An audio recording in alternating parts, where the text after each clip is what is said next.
But I don't know. We'll see if that's the rotation. All right. All right. Again, I appreciate you all coming out to the Georgia Cafe. I got a couple things we need to decide. Yesterday, Sister Angela, and she's here now, has been a part of the students trying to make change in Howard. And a flyer went out yesterday saying that we'll have a program here tomorrow, Wednesday night. And one of the ways that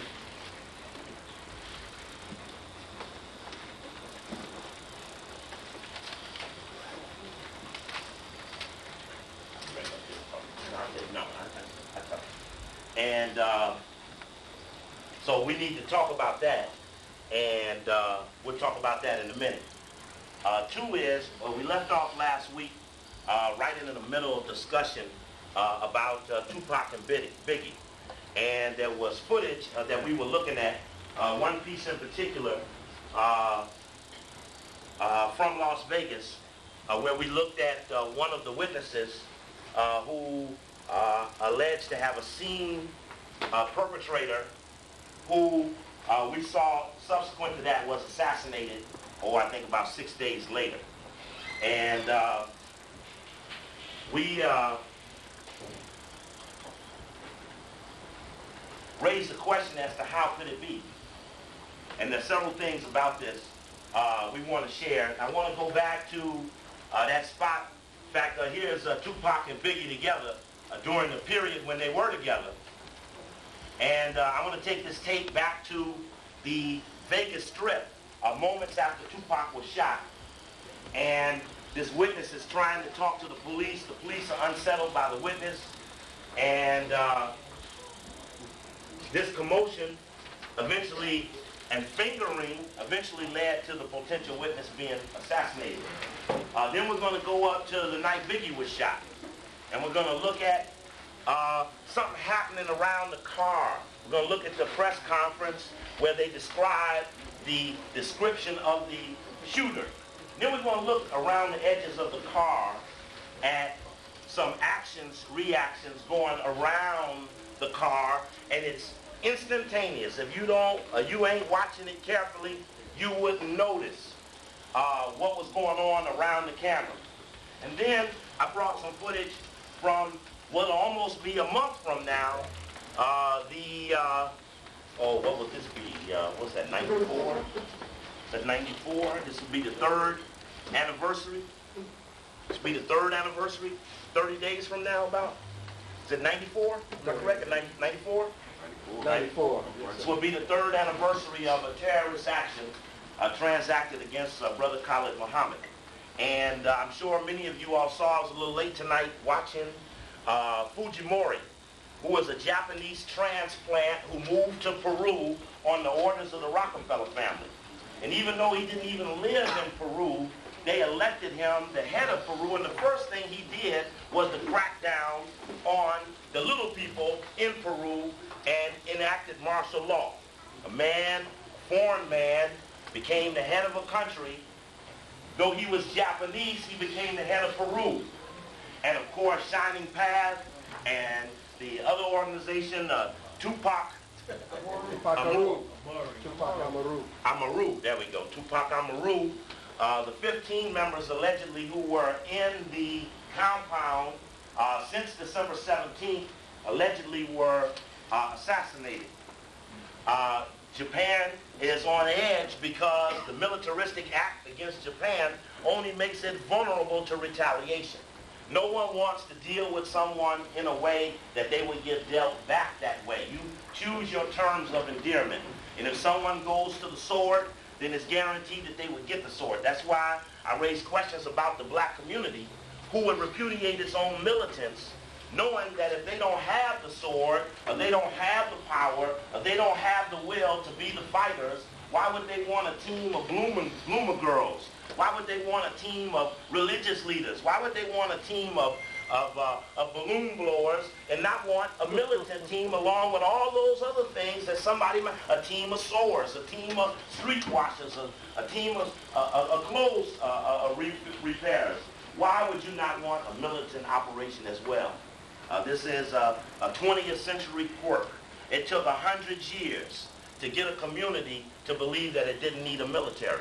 It took 100 years to convince us that to deal with the white man, we need absolutely nothing to work with.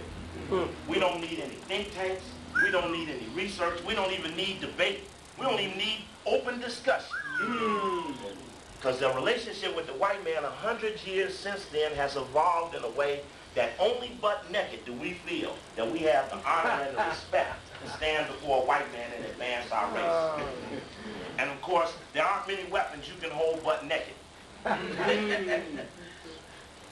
Don't forget on Saturday at 2 o'clock to 6 o'clock in Baltimore, Reality is going to speak on Reality Speaks, who are holding a conference on COINTELPRO with myself and an ex-FBI agent who, in spite of hearing everything about COINTELPRO, still joined the shit.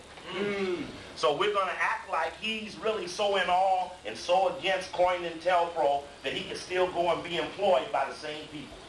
Butt naked in the FBI was the name of his book, called Eyes of My Soul, Butt Naked. You all know I challenged this man who went to New York and spoke before a Lambe Brass organization and excited the crowd about being anti-Louis Farrakhan and how the FBI don't monitor Farrakhan because he don't do nothing. And then we know that the formula of intelligence is what? What is the component? What is the formula of all intelligence probability scales? Brother Robert. Capability. Strike. Intent plus capability. Equals threat. Intentions plus capability equals threat. Now let's go back to 93 and 94 and look at the dawning and the coming strong of Khallid Muhammad and Brother Malik and the Unity Nation, and the whole D.C. was on fire. D.C. probably was not as on fire as it had been since the peace demonstrations of the 60s when they had Operation Merrimack, which was to stop Negroes from drifting downtown and inhibiting business in Washington, D.C. Operation Merrimack. It scored all over the town to sort out anything that went that way. And you remember the student protest of 93, the taking over the administration building, the fighting to keep Atwater off the board of trustees. At that time, there was even a NEA force, which didn't last either. It could not sustain itself, even though the enemy only got stronger. And then something happened in D.C., but intentions make change. Capability, people coming by the thousands, equal a greater threat. A greater threat. And this is now an uncontrollable threat. This is a threat that don't owe nobody no secret out of no past assassinations. If you owe somebody out some old paperwork, it's not likely that you're going to be a high threat because only they know that you don't have the teeth that you borrowed from because you sold it away in a previous encounter. So intentions plus capability equal threat is a real deal. A loose-knit, freewheeling, take no hostages operation that respects no enemy. Check. See, we got a problem. We respect the enemy. That's right. That's right. Last night, even though they're being victimized like a dog, it wasn't 15 Howard students at a program for their benefit. That's right. Check. That's a scary thing. In fact, as Khallid said, Malik said, and I agree, they were afraid to be there. That's right. That the cost was accessible, amenable. You couldn't have had a better relationship. Opportunity right around the corner from the campus, the biggest, closest building we could get to. That's right. Then the white boys are right around the corner tonight at the other location, and I think much of that police brutality has much to do with the stadium coming down the street, National Public Radio, headquarters down the street, and all these other things that are moving in this way. So the threat potential is high. And under that circumstance, the build-up came. The building up, the playing up, the magnification, the over-magnification to the point that someone would say, I believe it was Jesse Jackson, well, you know, sometimes when you talk a certain way, you got things coming. Sort of type of thing of, you know, you reap what you sow, dog. As if the seeds that he sowed won't come to his doorstep another man sealed with paperwork from a previous assassination. Dangling on him like the Malcolm X movie could have dangled on others. The dangle wilts the threat potential. The dangle. I told you, something was wrong. We got an indicator when Winnie Mandela couldn't speak. And you all know it was right in this room the night before the second Million Man March. I said the only thing I got to look for, I didn't know Brother Khallid was going to get to speak, but the only thing I had to look forward to was to hear her cut loose. Because I felt that the other voices had already been tamed. That's right. But then in front of 300,000 supporters, some mysterious instructions. See, we got this bad habit. We can take instructions from nowhere. Instruction. We got to leave the room. Khallid, your lecture is over. People got up, say we got to go. It's 6 o'clock or something. We got to move outside. People start moving outside. So where did this come from? I don't know. Somebody handed it to me. Who gave it to you? Somebody gave it to me. Get to passing it long enough, no one to question where it came from. Mysterious instructions saying she can't speak. I mean, what they gonna do? I thought that the greatest thing in the world would have been for Mandela to have to be seen as locking up his woman and letting the assassins of Steve Biko go with amnesty. We needed to see that. They needed to push it to that. But you know what? These ain't protesters. No, sir. See, if you're a protester, you push it. I appreciate Brother Malik say, I'm gonna go on the campus, I'm gonna push it. I'm gonna go to the Holocaust Museum, I'm gonna push it. Push it. And the pushing, people say, ooh, I like that. And they flooded the Crampton Auditorium. That's right. They saw something that's buried deep inside of them, but they eat shit every day when they don't think they ain't got enough supporters to go forward. So people eat shit. That's right.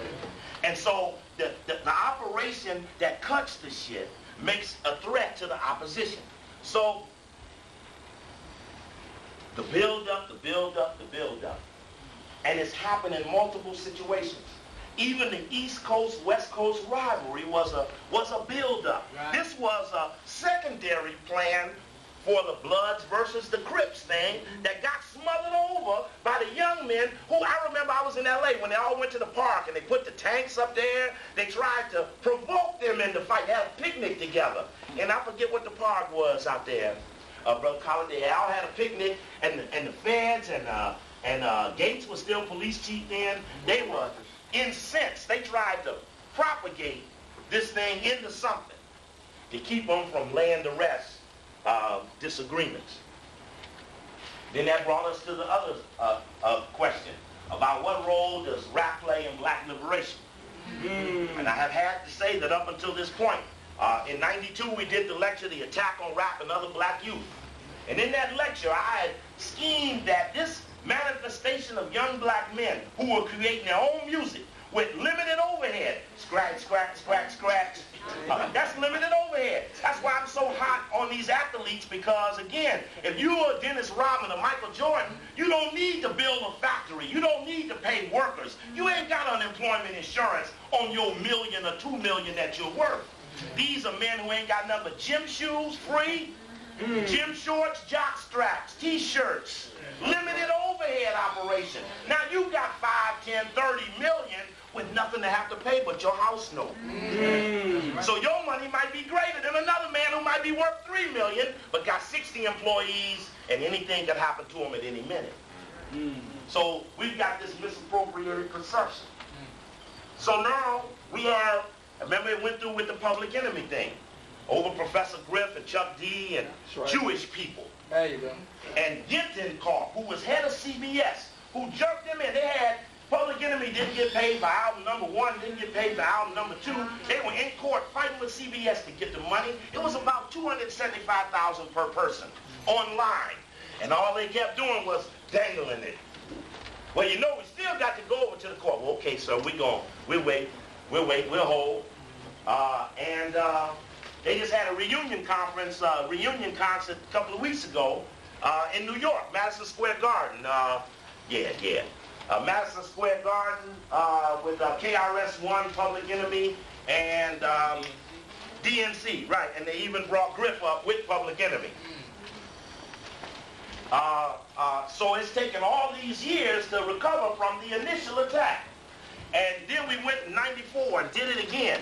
This was during the Sister Soldier crisis when what's the boy Clinton pulled Sister Soldier out like a prop at the Jesse Jackson conference on a 4-minute speech about she was at war with white people. It made her renounce that she didn't really mean that. Sure did. And you know they had a secret press conference. They tried to have a secret press conference right over here in the auditorium of the Blackburn Center. They came in and told me, Sister Soldier got a secret press conference here tomorrow. And I said, why would we want her to meet in secret with whites? And I told the audience that night, and everybody showed up the next day. They had a huge press conference, and it protected her. So that when they asked her a bad question, the audience hissed and booed in a way that they rescinded bad dialogue. Don't nobody need to be going away with no whites all alone, like they're going to resolve the dilemma after the whites get through repainting everything they're saying. That's not going to happen.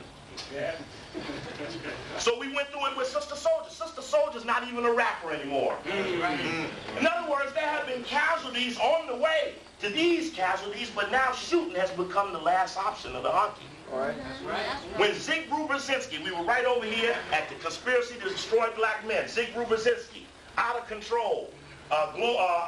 Global turmoil to the 21st century. How will the white man deliver on the new federation? Right. He said the predominant threat to the new world order was what? Young black men. Young black urban males. Now, what is Khalid's factor with a young black urban male? What is Malik's factor with a young black urban male? And if it has deep potential, then we needed our own intelligence analysis to have forecast the fact that we were ringing the bell in such a way that we had to take a deeper precautionary context. But then we're not necessarily all unified on the end part of the game. Opening, closing, middle. We did Revolution 101. And that was an excellent lecture you did for Reality Speaks on Revolution in Baltimore that night. Had some good science in it. Check. Good science categories. Revolution, what you do, when you do that. You were up there in the lounge one night, back in the winter or something. Not too long ago, you was there, Scotty was there. I forget the area, but there was an excellent discussion about the format and categories towards unfolding an organization towards a revolution. And the bottom line is, all our end games are not the same. People do not perceive all of the same endings. We ain't never had a conference on the end of what ills us. Ain't nobody ever saw it through that far. Ain't nobody ever felt that, because when you get close enough to them, they tell you, well, you know, America will overwhelm you. How can you talk to America like that and be tax exempt? How are we going to get a grant when you're talking like that? Because what was really on the line was grant money, not honor or morality. Check. We don't have any sacred moment for the abuser. They're supposed to get dirt, dog, knife, stab, kick, bottle rub. When do we start putting on gloves and dinging the bell after 3 minutes and sitting on a stool getting wiped off? That's right. When we start doing that? Right. Let me come back. I'm going to come back on my big conference next month and I'm going to get you. It's not that. That doesn't have an end game to it. See, why don't we have an end game? See, in the end game, I just tell you simply how I see it. In a chess match, you got all sorts of players when the game starts. In the beginning of the game, you use your pawns to take control of the board. Anybody here play chess? Anybody here play chess? If you use your pawns effectively to link them together to get control of the board the way you want to fight, your middle game will unfold about the way you want it. How would I want my middle game? I'd like to trade my rook, trade my Jesse Jackson for their Pat Buchanan. I'd like to trade my rooks. If I saw the opportunity to get them two off of the board, I'd take them out, let them mutually cross each other out on crossfire one night and just push them on out the screen. Say, sorry, we cross out. We in the middle game. Mutual cross out. Mutual cross out. So in your middle game, you trade your bishop for a knight. You may even trade a rook for a bishop. An unequal trade, because what you want to do is you want to get rid of these bigger pieces now. Now you don't have a need for Jesse Jackson or the Ministerial Alliance. You don't have any need for the Association of Black Educators. You can trade them away.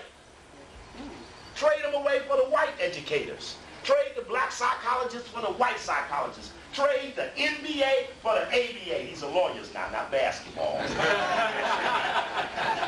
Trade them away. Trade the black doctors for the white doctors. Trade them away. Because ain't no revolutionary black doctor breaking down the tenets of white medicine. That's right. Ain't no revolutionary black lawyer breaking up the legal scheme hole. That's right. It ain't going on.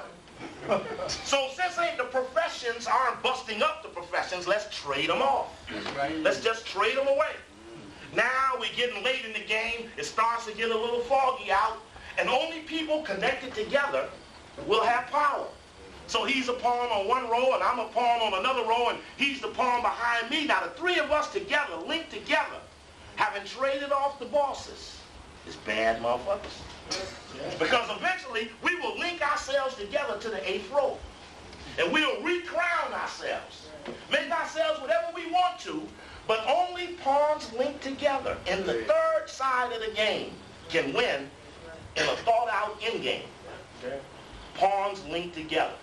So now, when you get and try to figure out how we going to deal with them and that, when we get to that, go trade them away. Wash them away. Trade them off. Give them back. Hostages. You can have them. Trade them away. So we can get to the pawns linked together. But I bet you, if you were to ask any of the professions, they will tell you that without society, they can't be professionals. Right. So they need all that we don't want just to be who they think they are. So we have to question them, the oath takers. That's how we got into the rotation of those who oath take to something that could be beyond themselves. And that we would feather these things out. It doesn't mean that they're all bad. It doesn't mean that they're not, you can't work with them. But it does mean that we have to question each other before we get to the moment when we don't have time to question each other. It's all right, you can agree or disagree with someone at any stage of the game. And to know them is the heighten of your relationship, is to know them well. Hey, you know you can count on me to do this, worst come to worst. Consistency. I can count on you to do that, worst come to worst. Consistency. We don't have to agree or disagree. We can just agree that we know each other well enough to be effective together. Shortstop, third base, leadoff man, cleanup hitter, all of them got different roles, and we just ain't really lugged everything out so that everybody can do just what it is that they do to make the whole thing come about. So we're going to go back. I want to go back to this little segment of, what's that thing with Robert Stack that we showed last week? Unsolved Mysteries, which I was intrigued even in hindsight that they would even have time to do a Tupac. That they would recreate the Tupac. Imagine some standing out there recreating the Tupac assassination. For what reason? Questions that we raised in the past. Dick Gregory raised the first one. He said that Tupac had on a bulletproof vest that day. Of course, it's obvious when you see him in the shorter shirt that if he did, it would be an unusual form of vest that would have been able to have withstood his open armpit sleeves. The question of why were they not armed? Why would you have a bodyguard that only guarding with his body? Ain't but one team of people do that. So, somebody asked me last night, said, well, where are the bodyguards? I said, well, you want to start some shit? The question was, well, I don't see nobody in the door. I said, that don't mean it ain't heaters in the room. So we just decided if somebody come in with the gun, they pull it out, we shoot them. Now, who is the shooter? Look around. It could be any of them. So the person stepped back and said, yeah, you're right. Went on, sat down. All right. Went on, sat down. You know, so you have to be on security like that. You have what you have what they think you have. That's right. Yeah. And that's always your edge. You know, I wouldn't be surprised if them people they looking for went underground at that embassy. They talking about they all dead, they was waving the flag and doing march songs and say how they defeated the rebellion, but they might even went on, that might have been a deal to leave by the tunnels or something. They'll tell you the body's all burned up. We don't have no evidence of the 15 body. You don't never know what deals these whites cut to save face. They're in the face thing. They into the face. So to save your face, or face-saving mechanisms they use for people. You know, I mean, you come in here and diffuse my march, I'll play you up in the press. Face-saving mechanisms. mutual interaction between enemies? Now, let's see if we can pick up this part here. Let me find my watch around here somewhere. See what we got here. Okay. Let's push forward here. This is BET doing some activity. And BET could be really black. I don't even want to say entertainment. But could you imagine if they was all news for 4 hours? They had the Khallid Muhammad call-in national radio open line talk show. None of these people groom constituencies, therefore they're allowed to be on the media. I remember when Baba Malik called me up and said, man, I got a show on WPFW and I'm going to have you on as my first guest. Then he called me back and said, I'm going to have Mark Thompson or somebody. I said, Baba, you won't last another week. Next week he called me and said, Baba, I'm off. I ain't got no more show. I never got to be on. It took away my first show, right? No, I was on 4 weeks. For 4 weeks, okay. You mean I missed on? Askia Muhammad. I remember him back in the Rebuilding of the Nation, showing up in Chicago, being that early editor of the Final Call. Right, on the Rehab. Oh, now this was something we wanted to see. We looked at this last week. This is Tupac and Snoop Doggy Dogg and Bakewell and others out in front, Hammer out in front of L.A. speaking against Proposition. Getting y'all to get out there and vote. Rappers Snoop Doggy Dogg, Tupac Shakur, and... Of course, I don't have amplification, so it's the best we can do. We got to get out there and vote. We got to make sure that they don't fool with all that calling things a civil rights initiative, and we know it's nothing but the 52 fake out. 209, we against 209. They're voicing opposition over the latest proposed constitutional amendment in California. Proposition 209 will turn back all of the gains that African American people and other people of color have made over the past 25 years. By name, it appears to be a cause most African Americans would support. But take a closer look at California's civil rights initiative known as Prop 209, and you'd be surprised how this proposition could affect your life. The California Civil Rights Initiative is going to end affirmative action in California. That's what it will do. It is deceptively called a civil rights initiative. But just because you call something a civil rights initiative doesn't mean it's about civil rights. Opponents of the initiative say it's the strongest effort yet to outlaw preferences based on gender and race. It would affect all public schools, universities, government, and those lucrative government contracts. If this proposition passes, all outreach targeted at African Americans and women and Latinos and Asian Americans overwhelmingly. That poll in the record label's hottest selling artists have agreed to stage a concert with proceeds going to fight the initiative. Imagine if the proceeds went to the Khallid Muhammad Freedom Fighters Institution. Brown got 3 million, and we keep going. That means we represent that many votes.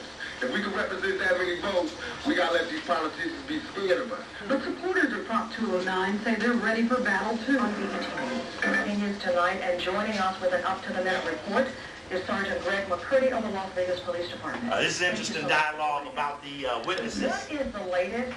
Are there indeed no suspects? Because I can challenge this statement he makes. Right now, we're at a junction in this investigation where we're even offering a reward for people to come forward. We've taken $1,000 from our secret witness fund and offered a reward for any information that could lead to the apprehension of suspects involved in the shooting. This is an unfortunate incident in our city. We would like help. We've been trying to talk to people, and we've been talking also to authorities from Los Angeles Police Department, Los Angeles County Sheriff's Department, and also the Compton Police Department. So right now, we're at a junction in this investigation. We need someone to come forward, give us a vehicle description, license plate number or something. Sergeant McCurdy, it's very common, unfortunately, in many inner cities like Washington, D.C., Chicago, Los Angeles, for drive-by shootings. Is this an unusual occurrence in the city of Las Vegas? Well, we're like any urban city anymore. We have our share of drive-by shootings, and this one was particularly interesting because it happened so closely to the Las Vegas Strip on a very busy night. This is a bold act, very brazen act that took place in our city, something that we're not proud of, and it's just amazing to me and to our homicide investigators that no one's come forward with any specific information on the suspect vehicle or the Let's stop right there. How many people did he say came forth? 9. How many? 9. No one. He said no one came forth. Do no one mean 2 people? No, 0. No one mean nobody, right? Now that strikes me as strange because we know we had a footage of the witness right there, right after it happened, standing right there doing what? Testifying, being interviewed. Say, I saw him, and he's nervous, and they put that camera right up on him. But how many people did he say? And in fact, even after they killed that witness, 2 more people said that they too tried to identify the shooters that night, and what happened? They didn't call him back. They didn't call them back. They didn't want to show them nobody. Didn't show them no faces. Didn't want to put them in no lineup. Didn't want to do anything that would allow them to tell. So the question becomes, on that level, is there police cooperation? Because how many people he say it was? Now, if somebody else said, hey, I did try to tell and I told him, what then happens to the perpetrator? But because there's no computation in relationships, there's no response to the perpetrator. Now, he's out in the front. I remember when Khallid got shot. I remember the little idiot AP reporter who kept saying, hey, it was a 45. Everyone knows. Everyone knows. I saw it in his hand. And what was it? Wasn't a 9mm. A 9mm. But he was the first person on television telling everyone he saw it for sure. In fact, I thought he might even been a scapegoat put up there to misidentify stuff, to start putting doubt in it. Well, either way, I think the signal was either way you sent him, its fate is sealed. So at that point, they just stayed in the stall for a while, because since they didn't feel they'd get no relief from either fate. And that's an option that Brother Khallid effectively took away. Said, let him come on back out. Let us have him for a while. And but he was the first one, and the press magnified this man. What's it, Thomas? So I've been trying to, sometimes you be out, you be looking for these people showing up at other things. I forget that man's name, but I have him on film. But I just was intrigued by the fact that he's opening people who had these definitive statements when in fact they may not be correct. How are you dealing with what appears to be a code of silence among those who do know something? Code of silence is a mafia We're connection. going outside of the immediate circle of the people who may know things by their involvement in that caravan of cars. We're trying to work with other officials to develop information that would cause Mr. Shakur to have been a target, or even Mr. Knight to have been a target in this particular shooting that took place. Now they want to study motive, but they don't want witnesses. What developments came out of that? Like, let me get in your business. Let me see your pockets. What you got in your pockets? There was nothing. He gave us nothing that would really help us in this investigation, and it took him several days to come forward. So we're hoping that maybe he'll have a change of heart, maybe he'll recall something, but you have to recall that he was also being shot at. And so in his position, it may be difficult. It's quite startling when you're receiving gunfire such as that. So did he just refuse to answer your question? No, he talked, he cooperated, just was not able to give any information that will lead right now to the apprehension of the suspect. Okay, thank you very much, Sergeant, for joining us. You bet. What's his name, Sergeant what? Huh? Sergeant McCurdy. This is a little BET CIA drug thing. And Joe Madison, he the one fought to Chase Chavis out the NAACP, switch him around. He a revolutionary on the CIA. He be on in the morning, and Ali Nora be on in the afternoon. They're on the same station, mutually crossing each other out. They're a bishop for a night.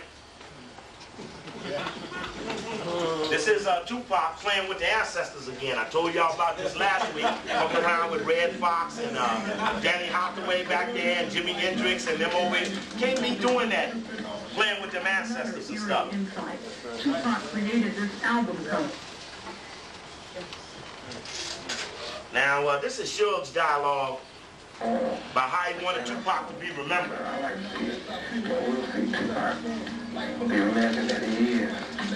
And as a personal Marvin Gaye. to his best friend, the record executive has now tattooed Tupac's name on his arm. Yeah, he only gave his mother that money, huh? You know Suge?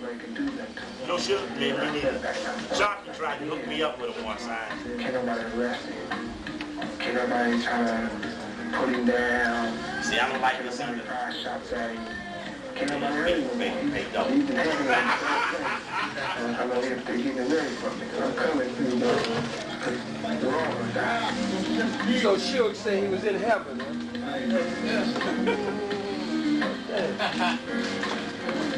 So Suge said he was in heaven. Yeah, and I didn't like that because Suge kind of gave it like, you can't hurt Tupac now, he's free. We gotta quit getting manhood out of the Marines, freedom out of death. But we gotta quit choosing these oddball options, you know. Somebody said, well, you know, Coakley's free now, he's dead. All that having to do a lecture every week, carrying them boxes around, being raggedy and stuff. All niggas commit suicide. Right. The whole black nation. Right, you'd be Town or something.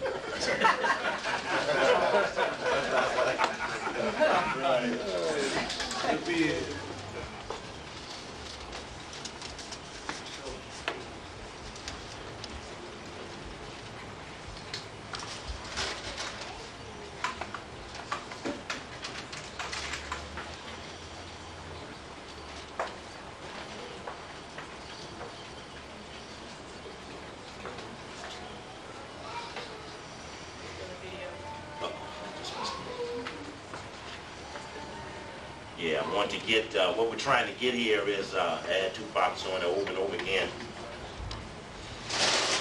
He's, his comment is that he had just had the tribute in New York. They had a tribute to New York for Tupac. And he's talking about that event with Travis the Punk. Now I got this guy that night over there at the church, I can't stand him. And his dialogue against you about how he'd never sit on the podium with someone who would be an advocate of not voting was an insult. Because ain't a thing, we voted him on BET? Is that what we getting out of it? We voting him in? I mean, what are we getting out of this if this is what we got? 1 hour talk with Travis the Town. That night got me going, y'all. I had to tell y'all, I was talking to the TV. I missed the show, but I got somebody brought a tape to me, and I was talking to the TV. I was so mad. And that Alvin Toussaint with God.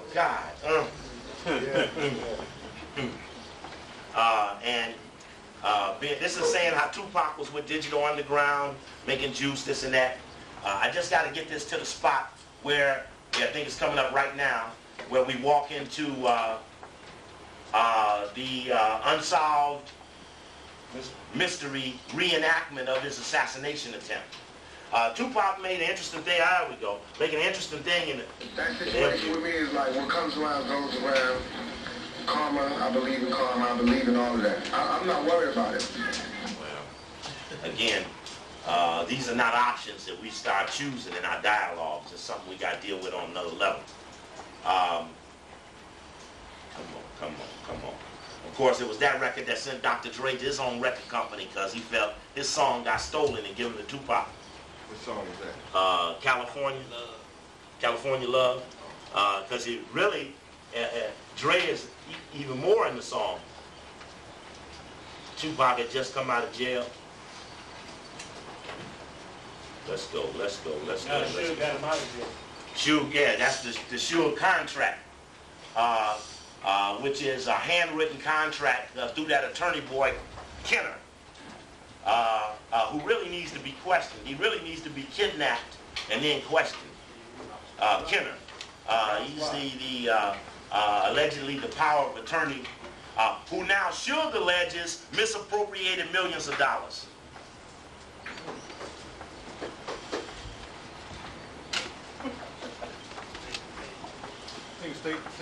Tape.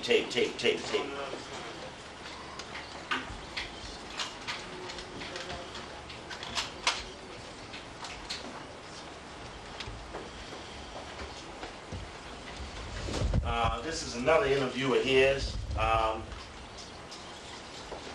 Thanks, Brother Bruce. Yeah, I really need to clean these all down. Clean these all down to a single tape.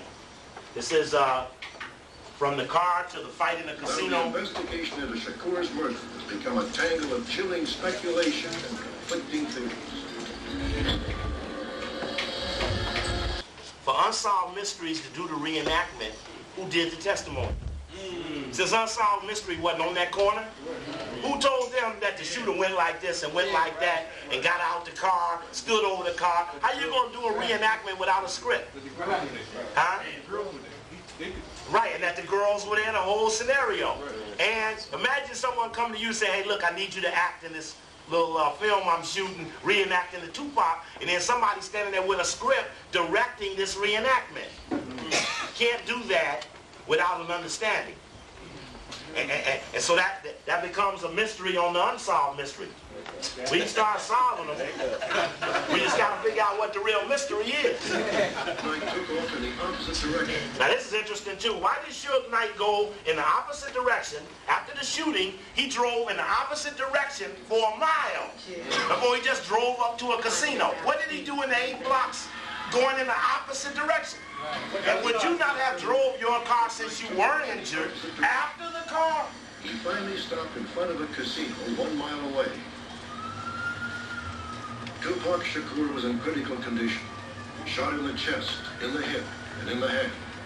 Suge Knight had escaped with a slight bullet graze in the temple. I would like to examine that wound. Slight bullet graze in the temple. Where's the temple area? Right here? Okay. So he's on the side of Tupac. Did he have his head turned? Looking. Then did the grazed bullet go out the other window? Was his head turned this way? Was it a graze going that way? Magic bullet. Yeah, the magic bullet theory. Because he's just driving. His head's got to be slanted in one direction to get a graze in the temple. He was looking out the passenger window and could have came straight at him. Been looking out the passenger window and they could have come straight across him. Right. Right, just by an inch it would have missed him. And that's why I would like to examine. It's very hard. It still doesn't, talking about a matter of an inch. It still doesn't break down, because if that is the case, then Suge Knight would have been hit. If it was coming in and he was looking out, the bullet going down. No, it could have come across his face. Like I'm looking out the passenger side and I'm looking like this, or I'm doing this or that. It could have, but I question that, because your face would literally have to be straight even with the shot. Not a slight tilt, because it could graze the front of your head and go in the back of your head. If you just slightly dent it. The other point to that is, if you are trying to kill an operation, because he went and got Tupac out of jail. Some of these guys, Warren G and others, they was just made. So the question becomes, when you want to kill an operation, why would you not want to kill the main man, the maker of the men, and end up shooting just one of the men he made, or that was made along with him? Because I wouldn't say Tupac just made it being with Suge, but the point of it is, if you're really stepping on an organization, or why lead a perpetrator? And it's Suge the one that hung old boy out the, what's his name, a white boy, Vanilla Ice. yeah, hung him out the balcony. It's Suge who Dr. Dre said stood him down. It's Suge who everybody say threatened with the strong arm. Why is it that Suge wasn't moved on?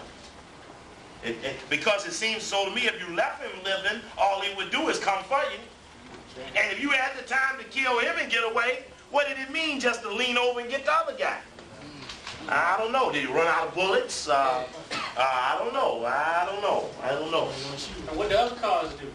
And that's the interesting, because behind them, Police say only one person offered a glimmer. here goes the witness. This is the witness then.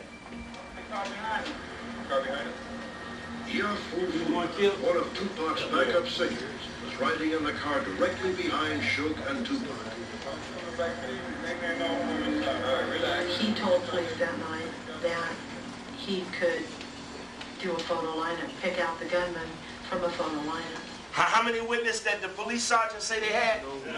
How many? No one. And then he made a point about Suge coming in days later. Where we at now? How long ago is this? An hour, 2 hours, 10 hours? We're talking about within 3 hours, maybe 2 hours, maybe 1 hour, maybe within 30 minutes. But brother man on the point want to look in everybody's pockets for a motive when he ain't even doing the crime scene move. No one. I found no one. What about the girls they was talking to? The two girls have never materialized, whether that was real or unreal. The key thing is whoever the shooters were had to know the route. Because you got 10 cars in a row, you just gonna see the 10 cars and drive up on the side of them? And what was it, a 3-lane drive? Because you got the women on this lane, you got them in this lane, where the shooter at? He getting out of the car in this lane. Is he on the sidewalk? He in the parking spot? What, is this a 4-lane highway? You been to Vegas? Except for on the strip, it ain't wide around Vegas. I mean, it's open, but it ain't no 4-lane, 3-lane things running around off the strip. I don't even think the strip is 3 lanes. It might be 3 lanes. I know that. You know they put the meridian in the middle now. They closed the center off. They put this long enclosed thing for the main street. So then you got these streets going on the side of the center street. And I remember where the Luxor and the what's the other one with the lion, MGM, are facing each other, and that's that one big streets that run up through there. And I think it's 4 lanes, but 2 on each side with just a turning lane. Extra, that turning lane like you use here. Anyway, that needs to be assessed. I've gotten a hold of a fireman that showed up at the scene. Apparently not accept. Let's go back to this gentleman here.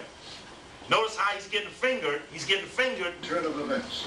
Biggie Smalls, a.k.a. Notorious B.I.G., was himself gunned down shortly after leaving a party in Los Angeles. The similarities between his death and Tupac Shakur's are impossible to ignore. Like Tupac, Smalls had been attending a highly publicized event.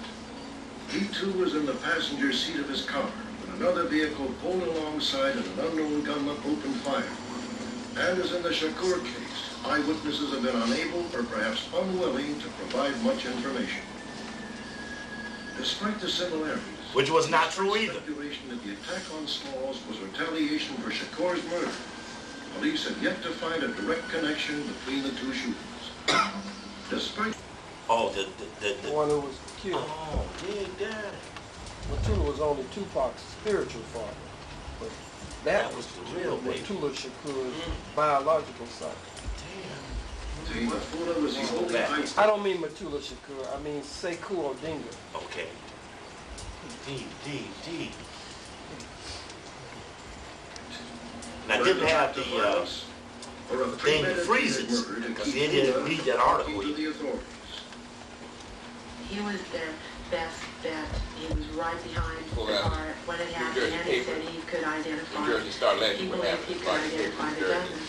And now Full is dead, and they don't have that anymore. Authorities have always maintained that Fuller was the only eyewitness willing to talk.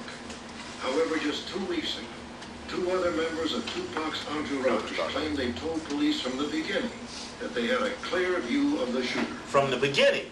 They say police never asked them to view a photo lineup.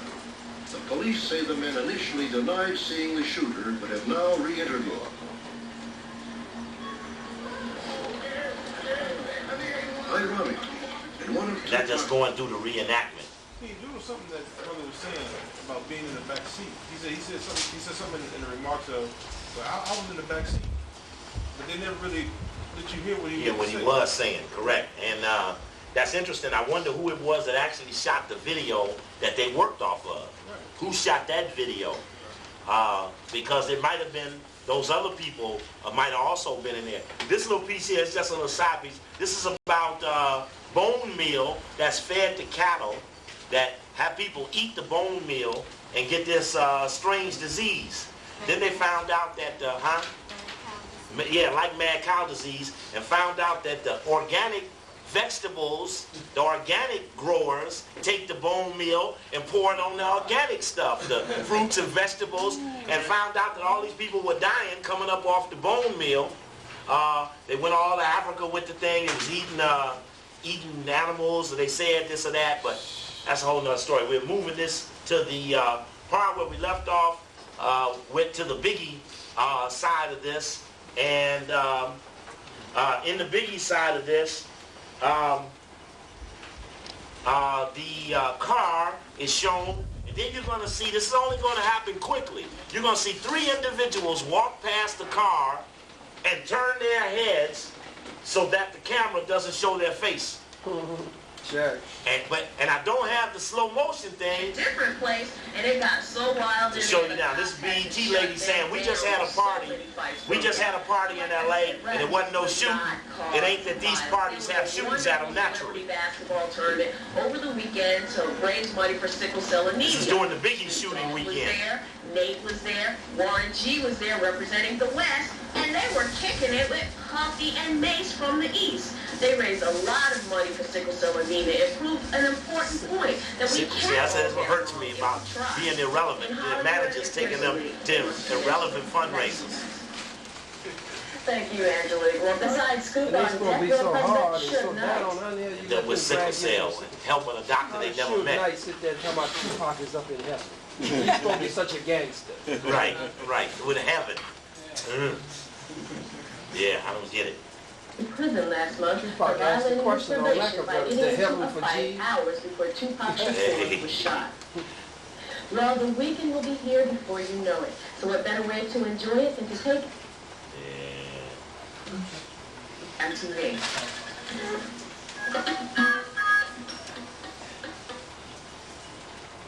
Go ahead. This is coming up on the description of the shooter and the press conference held by the LAPD. Here we go.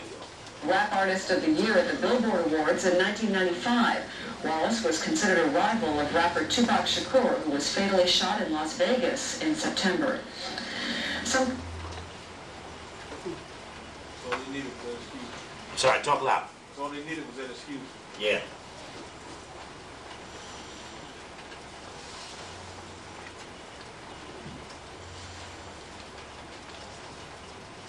But as Chief Investigative Correspondent Brian Ross reports, police suspect... The devil's got all the stories. The devil's got the story. But why did the devil go get the story when it treats me? Some of the language now disturbing.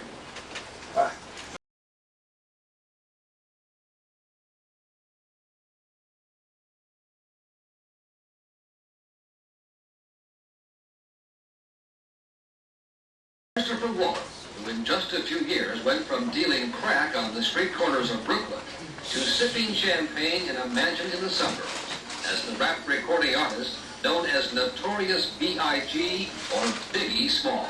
No need to worry, my accountant handles that. Music came like rock on the East Coast. Early this morning at They had to see his body come off the plane. Small was returned to New York from Los Angeles, where he had been shot and killed Now watch last this. weekend in the latest round of violence that has plagued and sadly come to symbolize a style of music that has captivated millions of Americans, black and white.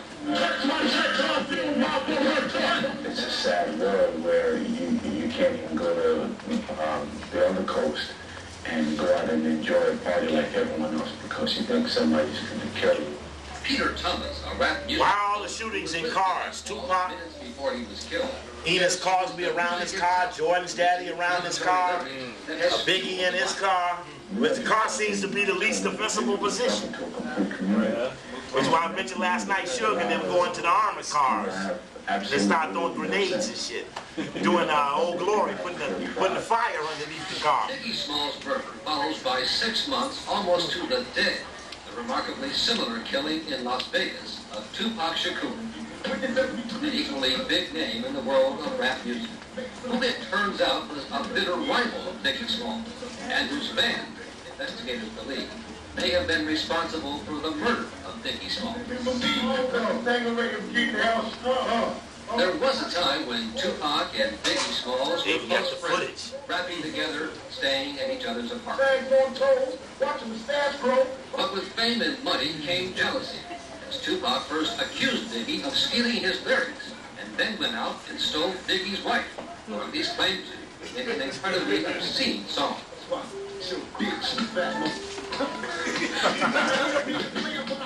And in 1994, Tupac robbed Julian and shot 5 times, including once in the testicle, Tupac publicly blamed Biggie Smalls. And what security was it Tupac had then? And recorded a music video Notice the security? in which he confronted an actor who resembled Biggie Smalls. Please don't kill me.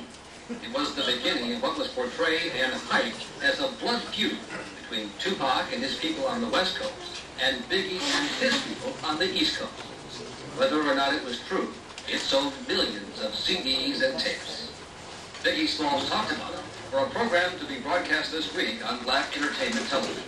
We two individual people, we raised a coastal beef. You know what I'm saying? One man against one man made a whole West Coast hate a whole East Coast and vice versa. All along, Biggie Smalls, even as he was making it to the top, named New Artist of the Year by Source Magazine, never forgot what he learned on the streets of Brooklyn, as he said on the Miramax documentary, Rhyme and Reason. Anybody see that? I saw it. I got it on tape. In fact, in the last 2 years, he had been arrested in both New York and New Jersey on weapons and assault charges, including one alleged attack on 2 autograph stickers with a baseball bat. And the gun that was blasting each other that night. That's the difference, you know what I'm saying? So it's blah, blah, blah, blah, 12 o'clock in the afternoon. Murderers wake up dead.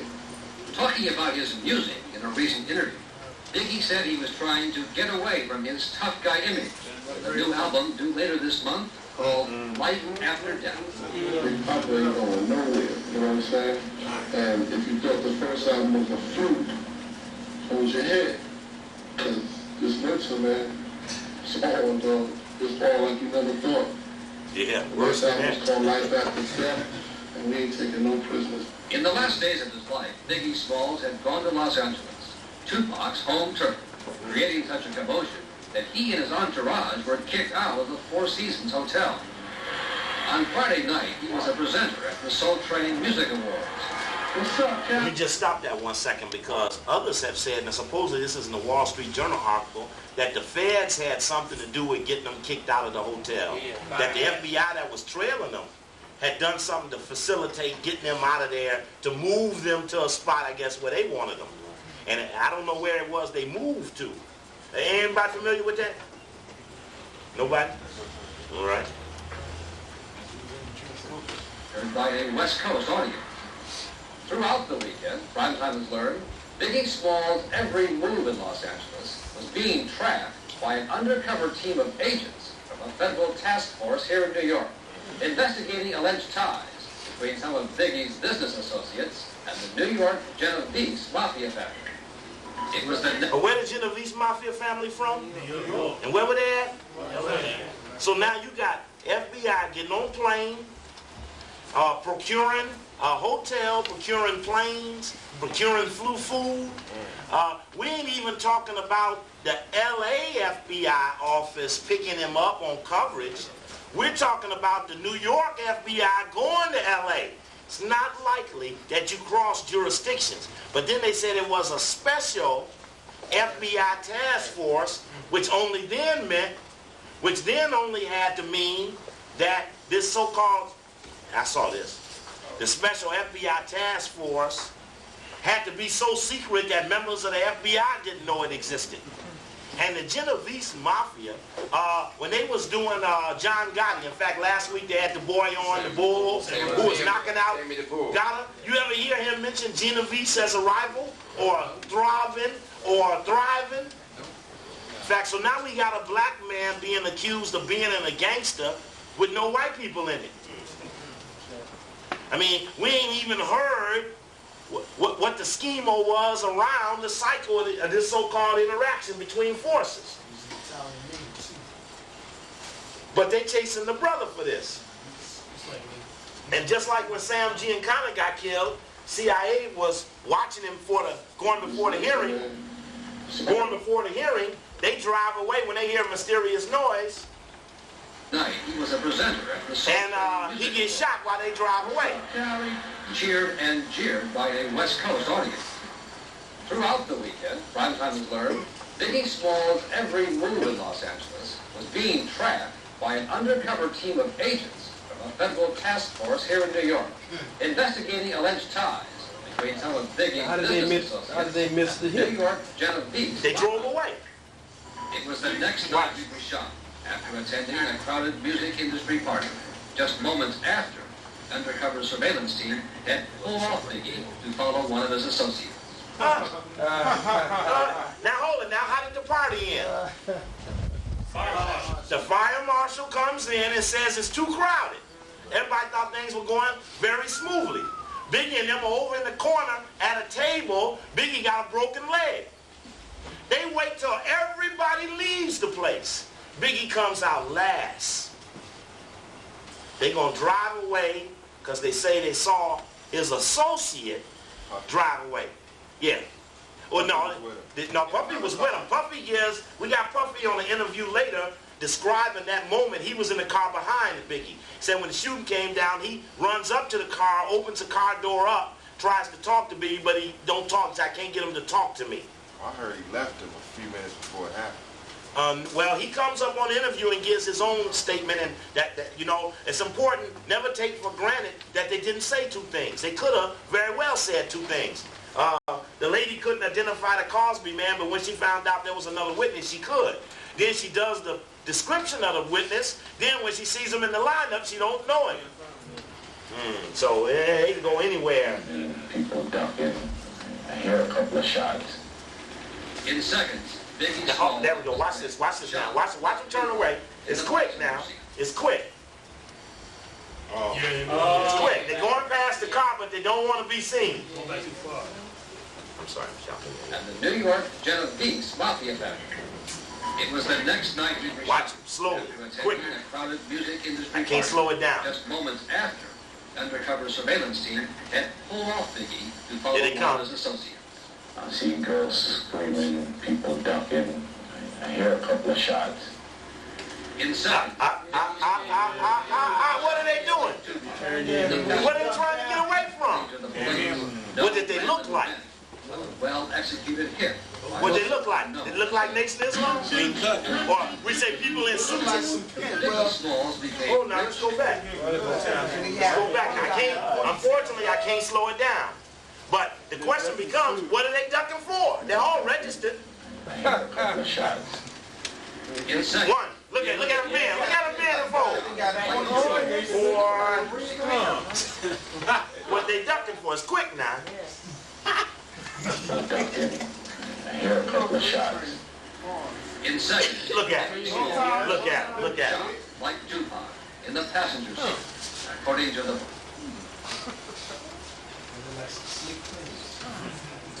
In seconds. Especially that little short guy. Scoots past like. In the passenger seat. Where is he coming up from? Huh? Where are they coming from? I don't know. Now this is just shooting the car. This is just the camera. Not too long afterwards, shooting the car, and they gonna walk past the camera. After, undercover surveillance team had pulled off Biggie to follow one of his associates. I see girls screaming, people ducking. I hear a couple of shots. In seconds, Biggie Smalls was dead. Was they crying? Was they sad? In the passenger seat. Was they mourning? According to the police, no random event, but a well-executed hit by a still unknown assailant.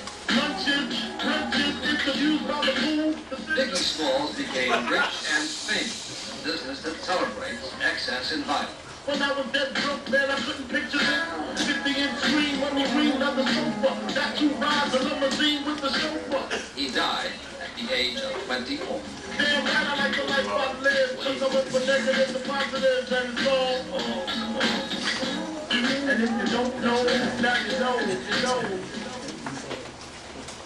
Investigators tell ABC News that unlike the murder of Tupac Shakur, there are eyewitnesses who are willing to talk.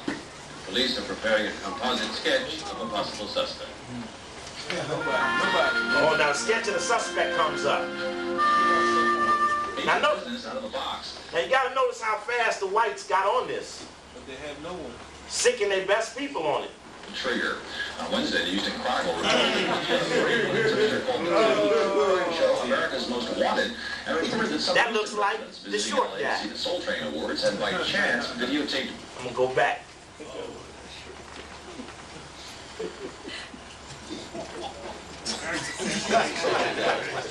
I can't freeze it. I can't freeze it, so it's unfortunate. Just Was that supposed to be a bow tie event that they went to?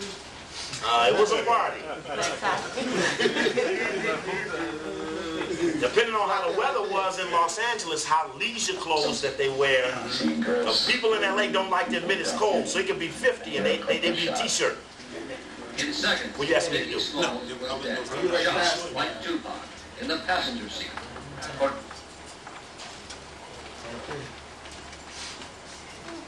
I need to show it to side. Hold on. In seconds, Biggie Smalls was dead. Shot like Tupac in the shortest guy. According to the police. I like the shortest guy. Now I'm gonna put this out in LA, and I'm gonna ask for him. Somebody will find him, because the guy who had the gun out at the park the day before you were shot at, we showed him out. Say, I think he got a gun. They brought him to the Good Life in Chains down there. Brother David. That was the whole thing started. He was the Bay brother, because that almost started a whole other thing. Just moments after, undercover surveillance team had pulled off Biggie to follow one of his associates. I see girls screaming. Short of them. And I'm sure this way here a couple of shots. In seconds, there you go, that little one. The little one with the thicker neck. In the passenger seat, according to the police. Moving real fast. Well-executed hit by a still unknown assailant. Another thing, you need to call in all the bodyguards. Let's call in everybody who was bodyguarding that day. Everybody got, a lot of people got paid to bodyguard, didn't bodyguard nothing. He died at the age of 24. What's so funny he's saying? No, hilarious. What station is that right there? This is MTV right here. In a car in Los Angeles, the LAPD released sketches of the man they think pulled the trigger.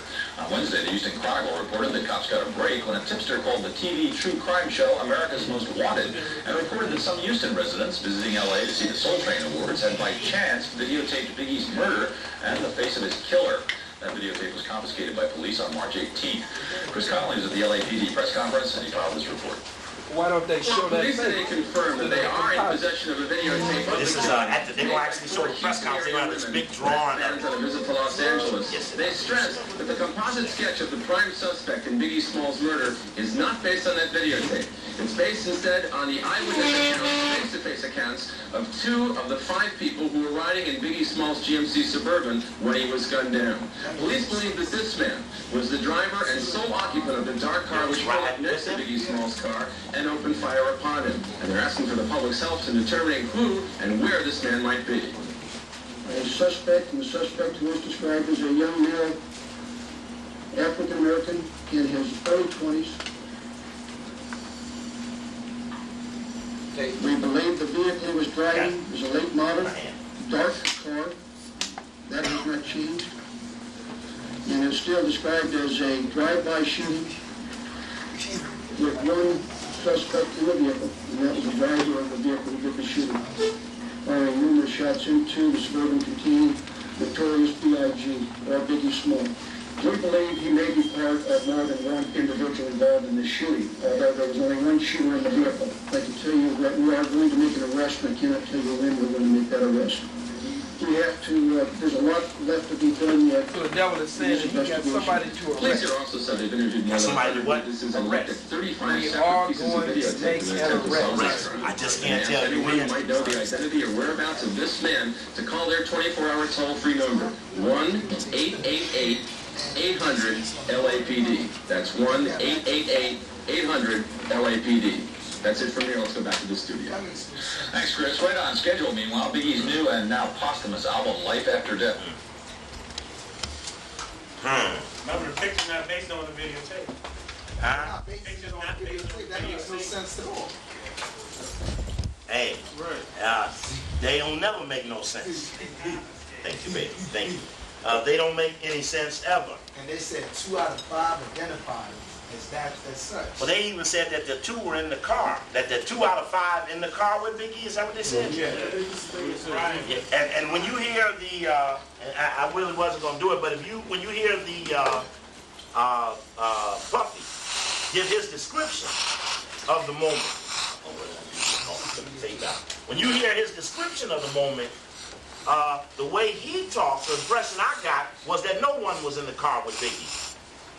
Album Life After Death arrives in stores on Tuesday. The paper, said there were 2 people with him. This man, Little C's, and the bodyguard driving the car. And Biggie was in the passenger side. So there was only 3 people in the car. Yes. Oh yeah, this is first part is talking about did you hire Bloods and Crips? Gangs to do security for you. Yeah, never. Yeah, good interview, really. It was an interesting interview. Gangs for security. You can see the rest of that interview with Puffy Combs on Sunday night at 10:30 on MTV. Okay, let's turn to Sunday night at 10:30. These are you who put this together so that I can look at it. Man, this East Coast, West Coast rivalry. So he wanted to go out there and make sure that the fans heard him say it. So he was doing radio interviews and press interviews. And also he was doing rehearsal for spring break and shooting his video. And that's all he was doing. He decided also Soul Train Music Awards being presented there with myself. And we decided to go out to the party because we felt it was a private party. It wasn't like we were trying to be out and being seen all over the place. We were trying to go out and go there because it was a private party. So the night of the party, we went there and we basically sat at the table all night. And a lot of people were coming and giving us positive greetings. And everybody at the party was just having a good time and dancing.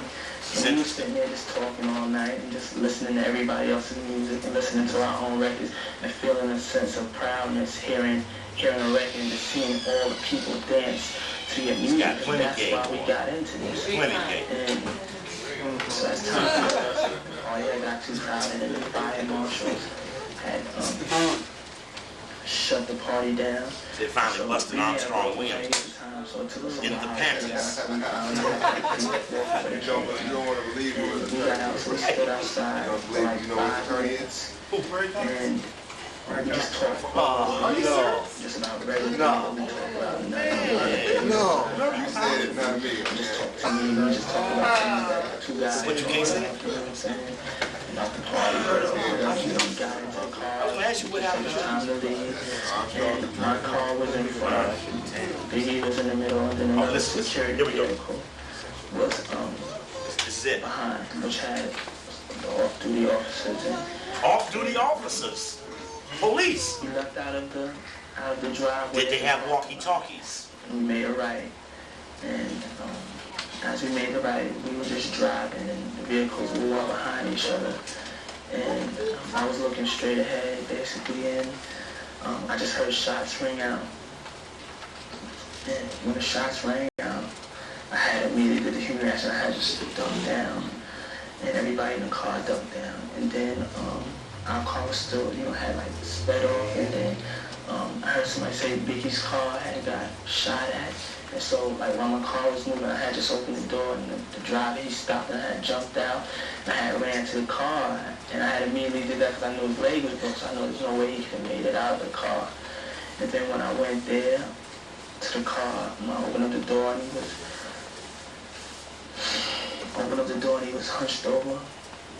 And I was trying to talk to him and trying to move him over, and I was trying to tell somebody to call 911, but I was like, by the time they get out, I didn't know what was going on. He wasn't talking back to me, so I just told one of the drivers of security to just jump in the car, just take me to the nearest hospital, please. Where was the driver? We rushed into the hospital.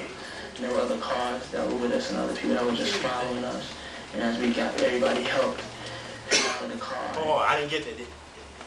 If he had a driver, huh?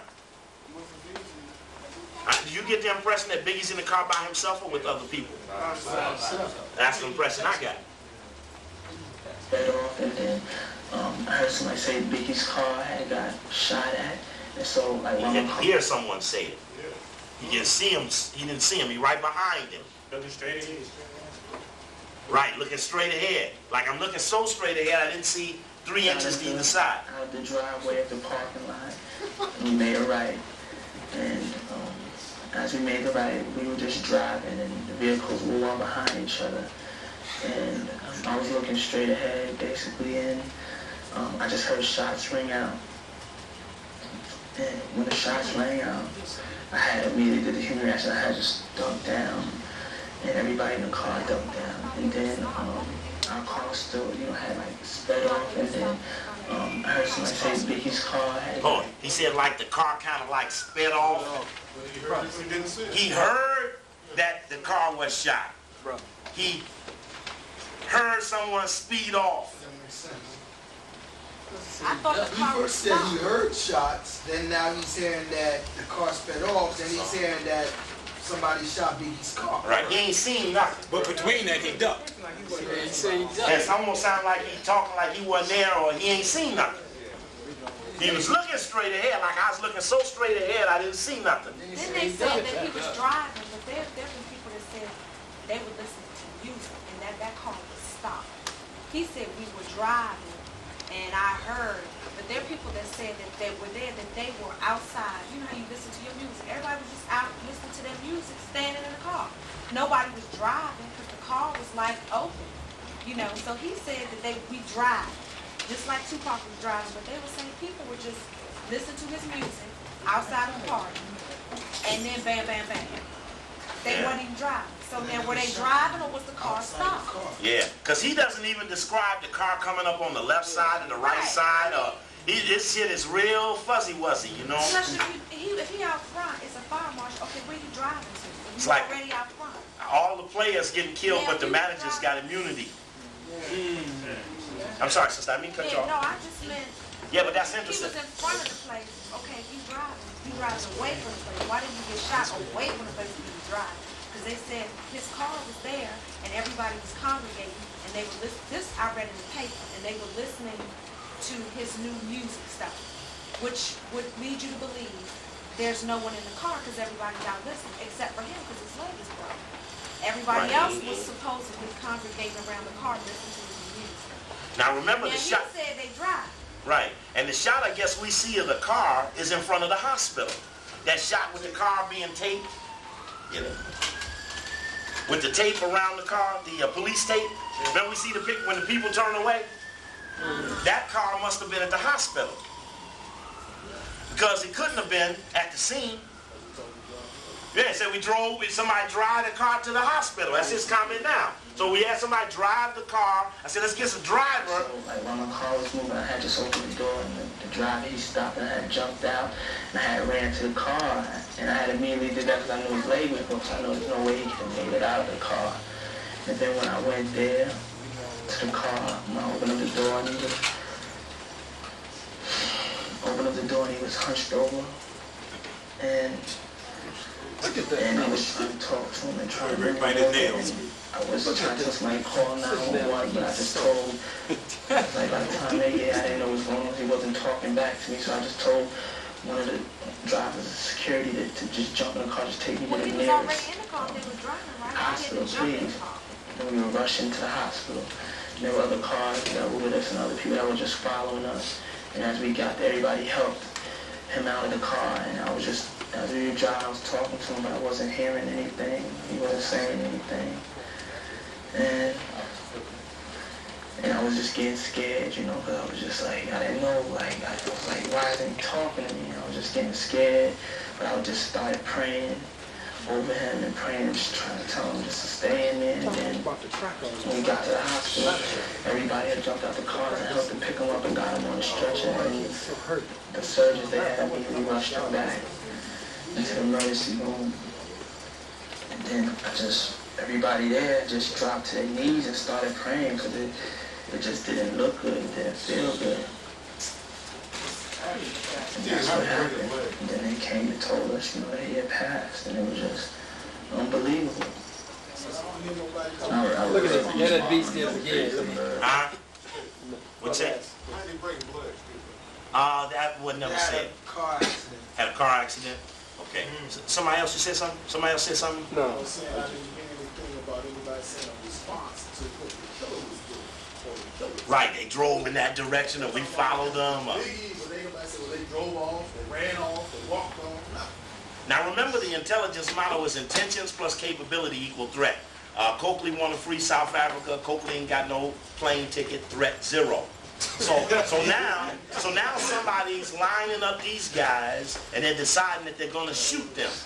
So now they got to, anytime you're a shooter and you go on an assignment, your thing is you have to assess what options are available to who you're going to shoot you back or to maim or to harm you.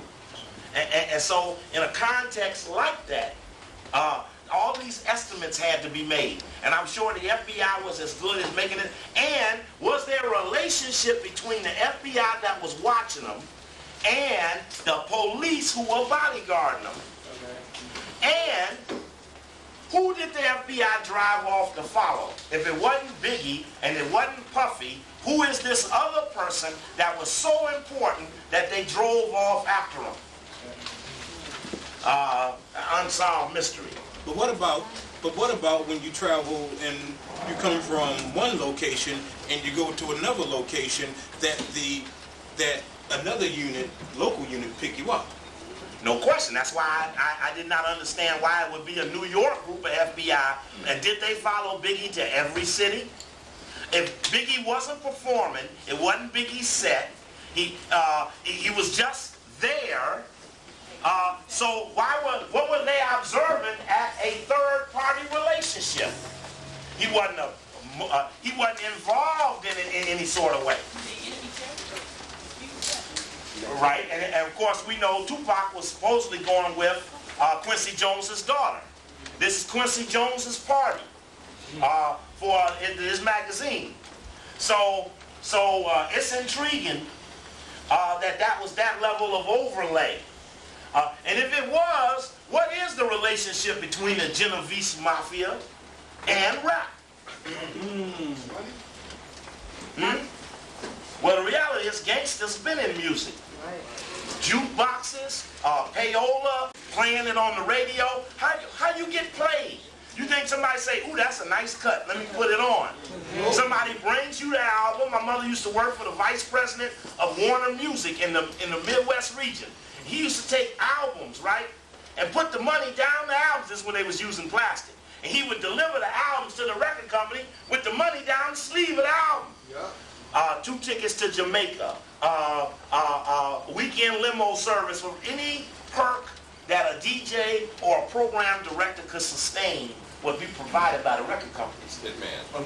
Hitman, right? The book Hitman that Bruce brought up about the whole relationship of music and reality. That deserves a whole another level of interaction. Yes, brother. Remember the threat of rap was people like Ice Cube was coming in at #1 with no radio play. Well, remember Ice-T, who had a cop killer record, and the point was if you back down off of this, he said, I fear for the safety of the Time Warner executives, therefore I pulled the record. He feared for the safety of the honkies, who he said were getting threatened over producing his record after they had already produced it. So you see more of him in movies than records. I mean, you got to look at all these relationships have killed. The records have killed the relationships between the men and their music. Cube more in the movies, now they're making music. Cube, #1 movie. He got a snake chasing his ass. He thought it was just a movie. #1 movie for 2 weeks. Anaconda. You heard his new album? Huh? You heard his new album? No. West Side Connection? No. All gangsters. Talking gangsterism? All West Coast gangsters. Playing into the... Totally. And then at the picture from Farrakhan's house, he's hugging some brother he had some rivalry with. Yeah, Chicago. They're all at the minister's house signing a peace agreement. Now, one thing you don't want to get caught doing when somebody warring on you is signing some treaty with unknown parties. I'm going to sign a peace treaty to be peaceful. I'm being attacked. And you being attacked by unknown sources. Things you ain't, how come they wouldn't put money at, each one of them throw 1,000 to make a posse to hunt down the murderers? I told you all, Negroes don't want to hunt perpetrators. The hunt. The power is in the hunt. To hunt down these people. And there's weight in the hunt because people who smell the foxes near their tail begin to talk and sing and tweet and fly. And I remember the situation around Khallid when people who didn't feel they had the answer started talking.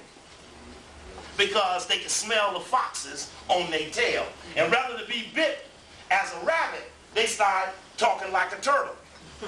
I didn't know nothing. I was asleep. I was in another room. I don't remember this. They never told me till the next day. Okay. Yeah. Check. Check. That was Minister Farrakhan saying he didn't know Khallid had been shot until the day after. He was locked in prayer or meditation or something, which is a plausibly denied. But as the fox got near his tail, he started talking. I mean, bring Eric Muhammad to Chicago. Let's talk about this Coakley and this other thing with this assassination. I want to know everything that they're saying about this. That's not no worry to anybody, really.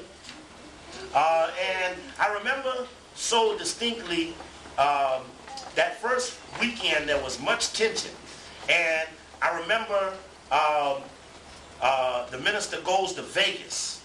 Well, we in LA, the minister goes to Vegas, and Irv Rubin of the JDL, the military arm of the ADL, who was at the Riverside College that day, and in a key piece of film, with Khallid confronting them, the one boy who eventually had the little penknife on him is drawing back like he's going to go to his coat as Khallid walks up to him right out in front of the venue at Riverside College.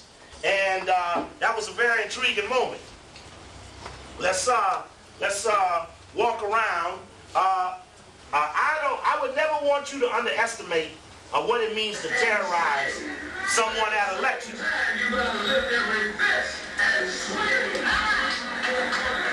This was a very powerful moment. I can't freeze these things. It's a very powerful moment. Anytime you walk up on an attack, it isn't the moment of the attack. It isn't the moment of the attack that becomes your primary focus, but all those things around the attack, even the pre-moments. The pre-moments are as important as the moment, because the moment is just maybe 5 or 6 or 7 pre-moments down the setup process. Do you remember where you were before Riverside? Which school? Yeah, what city? What area before you were in California? I mean, you were in California that weekend, but where were you in the week of the time prior to coming to LA? I think I was in Grambling, Louisiana at Grambling. Down there, you remember and feel anything, notice anything, feel unusual, unordinary? Grambling's a tough spot to go to because I went down there, they had to put me in a garage. They couldn't even have me on the campus. They had to go to some garage. But the brother had the bookstore down there. In fact, he was out here the night of the Million Man March, and we were out here on the veranda that night. But it's rough down there, heavy military area. This is the shot of Brother Khallid in dress prior to an event, a 1,000-person event, sold out, $10 a head, held the day before the assassination attempt at Riverside College. Marley Gibbs Crossroads, or Vision Complex. And this event is African Liberation Day at the park across the street. And this was a very dangerous evening because at that park, prior to Khallid coming, and man, you know, it just made me think about something about this, is that, what's that program, Cops, were they going to get you thing with the song on it? Bad Boys. They went and did a Cops, Bad Boys show, whatever that was, on the woman who allegedly shot the gun that made the police surround the park while you were on your way to the park. While Khallid is on his way to this park to speak, before his event across the street, Lamert Park, something happens and the police allege that a woman who had shot a gun ran into the park, and so the police surround the park totally. And the people in the park hold arms and make an inner circle around the external police circle, and then there's this standoff. What are you gonna do? Khallid is on his way. The police say they heard a shot. Now maybe they were shot triggered, meaning that supposedly there's gonna be a shot. When the shot comes, we gotta move in. the shot. Oh, that wasn't that shot. Or this precipitating factor that made the police come in such strong force. And I'm looking for another videotape. Yes. Like Sister Angela said, that she's still here. No. When they were at East Front Cafe having a meeting at the students that were taking over the administration building, that the police came up saying they were looking for a stolen U-Haul. Came in force, you know, and just snooping around. End up, brother moved chair out the sidewalk, end up 70 cop cars came to East Front and arrested the students. That was 2 weeks ago and stuff, you know. Precipitating event. You know, they just happened to have a call. Yeah, that's interesting moment. But this.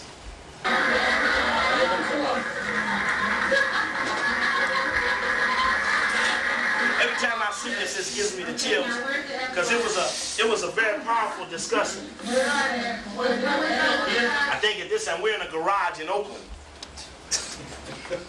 I had not. I don't know if I had the footage of the event around the park at that moment, and I thought I had brought that videotape with me, which would show you what is going on around the park as the minister's on his way. Now, similarities. You shoot Malcolm at a lecture. Khallid shot at a lecture.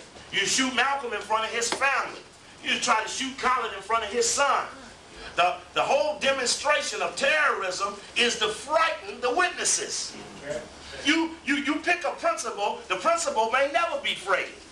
But the witnesses, if you can isolate a person, see the buildup, the repudiation from the Senate and the House, all of these things were to compel isolation, which is a pre-assassination moment, to isolate the person. Here we are. This is the park prior to Khallid arriving.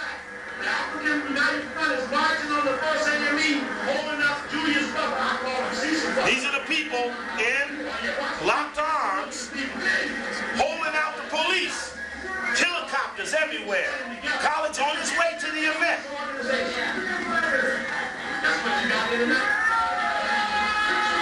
And this street video now, this ain't ABC or nothing now. So we say, why the man can't? Because this is happening. People are in there. Their lives are in jeopardy. Everybody got to feel the tension. But this is only the first of several events. We come to find out later that James Bass is right across the street at this moment. He's right across the street.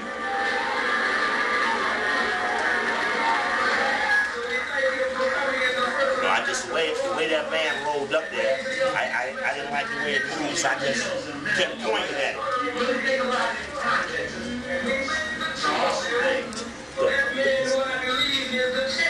All right. For the liberation and salvation of the black nation, I speak of none other than the Honorable Minister Louis Farrakhan. Today I greet you, my beloved and beautiful sisters and brothers and mothers. Assalamu alaikum. Shalom, shalom. Shalom, alafia. One of the few brothers in the nation greets everybody in their own way. In their own way. A few moments as we, the family, come together. That's what we're about, Africans and their power is focus on the freeing of our political prisoners. We will be just across the street in a few minutes. And we will be there at the Vision Center. But let me say that's not a gift, place is here strong, sister. Really strong. And this is the brother who drove him around, killed an outline. Now I raised some questions about him when I spoke to you. Not about him, but about that weekend. He drove power around that shit in a rebuild day. See, he wasn't there Sunday. I remember him telling me he really wished he had gone on Sunday, but he didn't. over the past 6,000 years, we have not only undergone a Holocaust, we've paid a terrible cost. Those all the straight-tied brothers in the background. Between Africa and America. Just a few more words here. They were told they couldn't secure me with bow ties. They were told that they couldn't secure you in bow ties. They shouldn't give the nation images. Only they could secure me, but they had to they could secure me, but they couldn't look like the Nation of Islam. The orders from Chicago. So they had to be out of uniform, either no bow tie or wear a straight tie. That's the unofficial move. The unofficial move. In fact, the night they Unofficial move. Right. The night, in fact, that I got fired and they had the little rally for me on the west side, they all came in straight ties, including the minister, right? I'm wearing bow ties, right? They all came in straight ties. I got it right over there, all in straight ties. Yeah, the minister, Leonard, everybody got on straight ties. I got to see you in the bow tie. Oh, yeah, you got it all. That was for sure. They seen it. That was old work days. I would get a cap if you had a bow tie. Right. Khallid used to call me over. He'd look at me. He said, "Brother, you need clothes. Can I get you a haircut? Can I get you a haircut, brother? What can I do for you?" But most importantly was that even while all those things were going on, that was after the Columbus Day thing, that Khallid sensed I was having financial trouble and had got the brothers together to help me pay my rent, which was always my monthly revolution, was to pay rent. And want to submit to Khallid and brother on the gurney, Brother James, to talk to me, right? They said, "Come on, brother." Right? He just have no words, right? He just. And then when Sawyer hires me, and I'm in the mayor's office, and they attacking him, said, "Why?" He said, "Well, he didn't have no clothes. I had to buy him clothes. I bought him suits and shoes." And so you can follow all my life, people buying clothes, right? Who buy my clothes now? Sister? Because I wouldn't buy none. God knows I don't buy no clothes. That's right. And the so-called Jews and other crackers around the earth. How's Lil Farrakhan doing? Doing great. Yeah, his voice getting a little deeper there. Last time I saw it, her voice got a little, "Hi, Brother Steve." He's got a little hump in there. Let me pull this tape out and move a little bit more towards some deeper footage. That night, Brother Khallid, the Vision Theater is packed. You're the hottest thing in the country, brothers. It's from 1600 with Malik here at Crampton. Around the country, it's packed. Everywhere. Remember the Baltimore move with Sister Pat? Pat Newton. And just everything is jam-packed, and the intensity of the people and the feelings are so strong. And now you're back to LA, where you are very strong. And now these 1,000 people come out to the Vision Theater, and the program going, and then all of a sudden something starts to happen while you're talking. What happens? We get a note or word that gas is, quote unquote, escaping in the parking lot from some kind of gas main. Another note again now, right? And so my old Supreme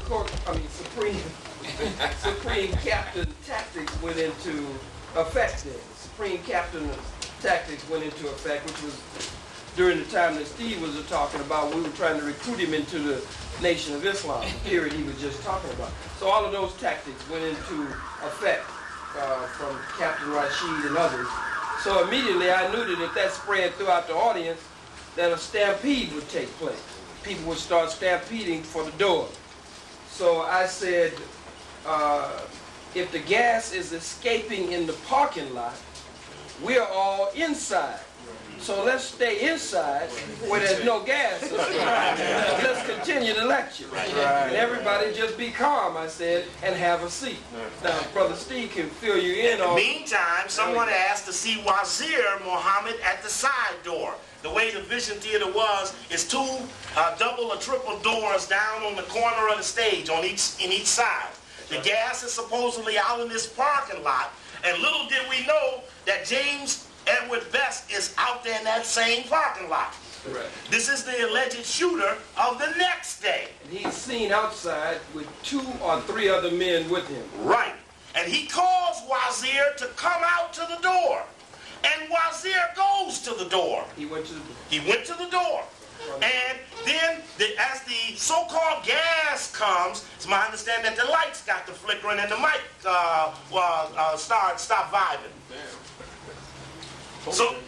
So now you're dealing with multiple coordination of moments now. Now, Bess is a man who then drove all the way down from Seattle. Remember, the last person who vouched for seeing Bess the weekend before was the gentleman Brock. And we made an excellent point when the ADL, who was in on the setup, Brock of reparation thing, and Cobra, they know Brock. He be right here in D.C. working with these spotlight people.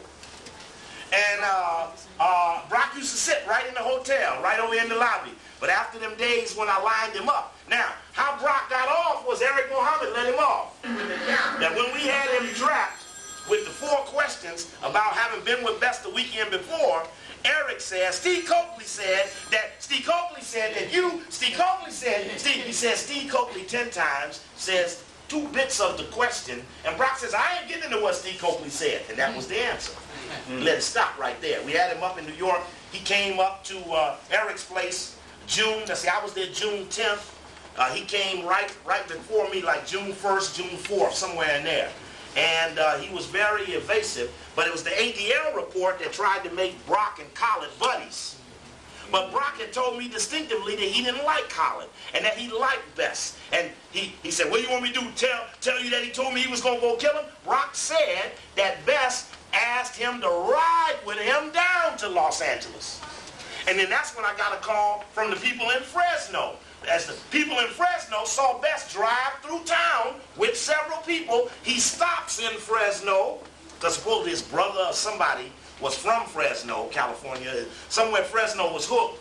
And the Fresno people called me to tell me that Bess was there before he came on to Los Angeles. Bess had a disproportionate amount of money, $25,000 he had received. He was in a car that was not his. He was at the scene and got locked out of his car. And the police, without him even having a registration slip, without him even having ownership, he didn't even have the keys, jimmied the car and opened the car up so he could get the guns out the car to come into the plaza area. Heavy series of things that had to happen for the patsy to get pulled into this area. This was the sack with the 3 9mm in it. Right. That allegedly was found in the area. But the 30-06 rifle with the scope was still supposedly in the vehicle that the cops opened, jimmied the lock to let Bess into while the lecture was going on. And what was Martin King shot with? 30-06. 30-06. And he was called on the balcony at what time? 3 minutes to 6. He was dead at what time? And Khallid, it was 6 o'clock when you was outside of that building. 6 o'clock. The rifle in the car or the trunk? I'm not sure. Someone said the back seat. I think one point said the back seat. Wrong. I'm not sure if it was in the trunk, in the back seat, or where. And again, drop what you're doing. This is Okay, this should take us to the day of.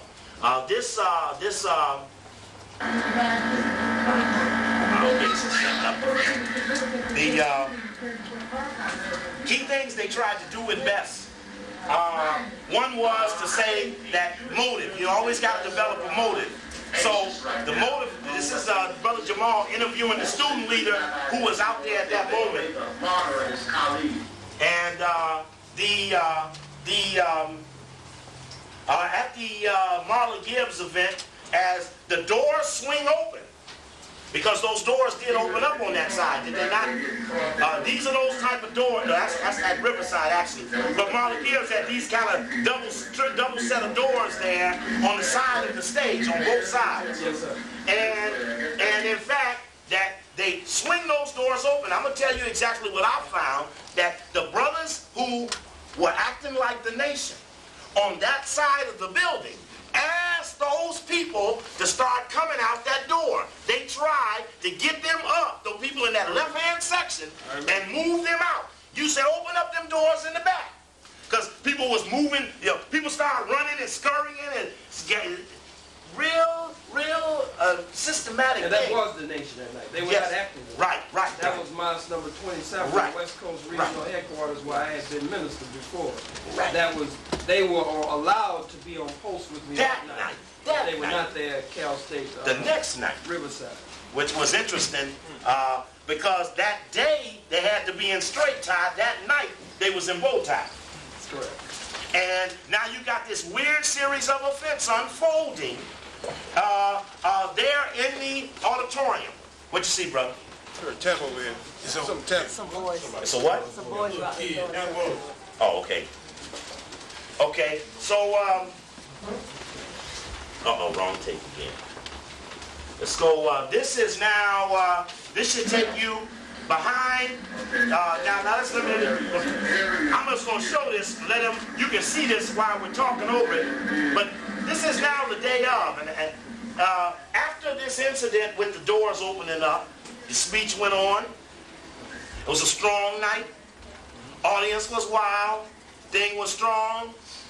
That night after, this is the brush, that night after the program, you go and eat, you're out in the community. Roscoe's Chicken and Waffles, right. And the question would be, well, what operation was shifting around during that period?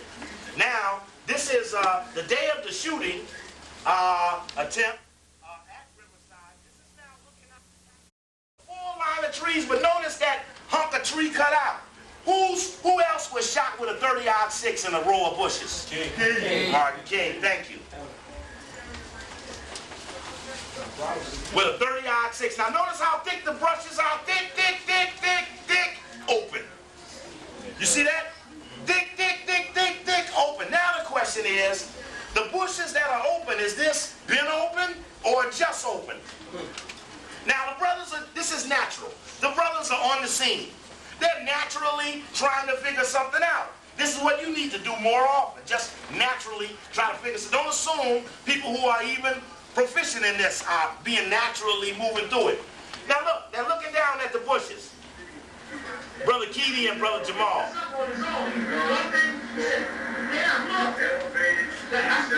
I mean, you said unroll like before. You just got to say, damn, there's a hole in the back of the fence. Now let's look back at the area as Khallid is being brought out on men's shoulders. That's the door he would have went out of. This is where the cars were trapped in that area there, was it? Cars all turned backwards or something. And he would have been carried right on out this door, and that person would have had that shot. That was their shot. Let's stop. Stop, okay. And I just wish I could freeze it. It's more significant to understand not so much the coming out. That's important because that would have given the second chance at the assassination. But it's more important to understand that when I arrived in a security motorcade, that I realized that none of the officers from Mosque number 27 in Los Angeles were present. None of the key men who were there the night before at the big event at Marla Gibbs in Los Angeles were present, and Riverside is not an hour outside of Los Angeles. In this security motorcade, you had one, I can't think of his name, I wish the little boy was here, he could help me. No, this, Salim. it's gonna come up in a few minutes, I can't think of his name. He was in charge. This is a man very inexperienced. Me having been a regional captain, a local captain, and the supreme captain, naturally I'm studying security. Right. So when the motorcade pulled in, I saw all the white folks protesting outside. Just a sea of crackers outside with placards and chanting all kind of, he's a hater, he's a this. And then I could see the so-called white Jews with Irv Rubin and the Jewish Defense League, cops everywhere. Me looking immediately and not seeing a captain or a lieutenant or not even a squad leader that I recognized from the headquarters mosque. I saw only inexperienced brothers, new brothers, or what we call processing brothers. So immediately I tell them, stop the caravan right here. I want to get out, not to go and hide somewhere. I want to get out and get right in the middle of the protest so I can coordinate the security. His name's going to come to me in a minute. Nobody wanted me to get out of the car. They wanted me to stay in the car, which would have come down, would have made a right turn on the side of the building where I was to speak, and would have gone to this exact spot in the back of the building, which would have been directly across from the cutout shrubbery and even the chain link fence, which had a hole in it, had been cut out with wire cutters. We would have taken a right turn with the caravan, gone to that backstage door. Who could have helped you back there? Who was back there to help you? What would have, the point, it separated you in Nobody would have known what happened in the back of the building. There you go. The shot could have been made either from a prone position from the bushes or a standing position. Probably wouldn't have even known where the shot came from because, as Brother Jamal was just pointing out, it was from a knoll. It was a grassy knoll. Slightly elevated. Slightly elevated. Just like the bush. Made the shot. Memphis. Made the hit. Could have wiped out the whole security team with a 30-yard six. Right. Then, with just a few steps casually on the other side of the fence, you would have been right on another street in the housing section of the university. Right. Casually got into the car. Everybody could have driven away undetected. With the bushes so thick, you couldn't see. You wouldn't have seen what someone who did something on the inside. On the outside, you could have known that they did that because of the brush being that thick. So immediately I said, stop the car. They didn't want to stop the car. They wanted me to stay in the so-called security caravan. My instinct, I want to be in the middle of all of this because I want to coordinate it and deal with all of these crackers and everybody that's outside. So they wouldn't stop the vehicle. I opened the door with the car still rolling. Not knowing I'm saving my life, I jump out and I had to keep my balance as I jump out. I close the door and tell them to go on and park the vehicle. First thing, if I would have gone with the caravan, then I would have had all of them to turn the vehicles around at the back door. That's standard operating procedure in the nation. And which would have paid off and I would have gotten out of there quicker after I was shot. But all of the cars were turned in the wrong direction. Had the life wouldn't be in jeopardy under such a circumstance. Absolutely. So, with so many of them there. Right, also interested in on February 21st, 1965, and that Sunday at the Audubon Auditorium, it was approximately 400 or 500 present. Anyway, I get in, I take over the check room, I set up all of the security. Sunday too. I say that if, because I saw no other officers, I said if the JDL was to come in, then they had to be searched. And I was going to search them myself. So you can pay, first of all, you got to pay. You pay and I'll search you myself. If you don't get searched, you don't come in. So I took over the check room, I searched Herb Rubin, I searched his boys, I searched one of them and he had a knife, took his knife from him, turned his knife over to the brother that I put over the check room. Then told the others, escort them to their seat. So the key that I'm making here is, it appears that the hit would have gone down before I spoke if I would have stayed with the caravan and gone into that backstage door. I spoke the entire lecture. As Brother Steve pointed out, as we were in the question and answer period, and it was rocking. By this time, the crowd had grown and grown. Herb Rubin and others had been there, but mysteriously, close to the end of the lecture, Herb Rubin and all of the white folks left. They all left. Cops started disappearing completely. Just as at the Audubon Auditorium, members of BOSS were supposed to be present, the Bureau of Special Services and other undercover agents were there along with the Negro, Gene Roberts, and those who were inside of the OAAU. Another contingent of New York PD was supposed to be present at the Audubon. Mysteriously, none of the undercover cops pulled a service revolver the day that Malcolm was assassinated, and none of that special contingent of New York PD were on hand. Conveniently, they were not on hand when the assassination of Malcolm went down. All right. We get the note during the question and answer period stating that the students would have to pay extra money if we stayed in the auditorium, that it was now, I guess, 6 o'clock or whatever time, and we had to leave. So during this time, there was a panic, it appears. There was a panic because I didn't come in the back door. that spoiled everything. Right. James Best locks the guns and everything up, somebody locked them up, in his car and the keys, and he couldn't get in. Couldn't get in. The news reports say that while I'm speaking, the police, somebody in the dormitory calls the police, and the police come to the scene, which is on the other side of that fence, on the other side of those bushes. The police come to the scene, and in the police coming to the scene, they jimmy the locks and make a way for James Best and those who were with him to get into the vehicle to get the gun. So that fouled everything, spoiled everything. It foiled everything, it spoiled it. So we get the note, and I say to the students, we're going to finish the question and answer period, but we'll go outside. We'll go out in front of the building. So somehow, I got out of the caravan and didn't go in the back door. Somehow, it is time for me to leave.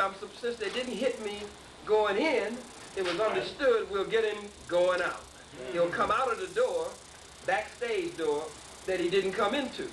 But when I got the note, I went out the front door and took everybody out the front door with me, still not knowing what danger was lurking at the back door. Instinct. I was only outside for a few minutes, and it's important that an argument broke out just seconds before I was shot.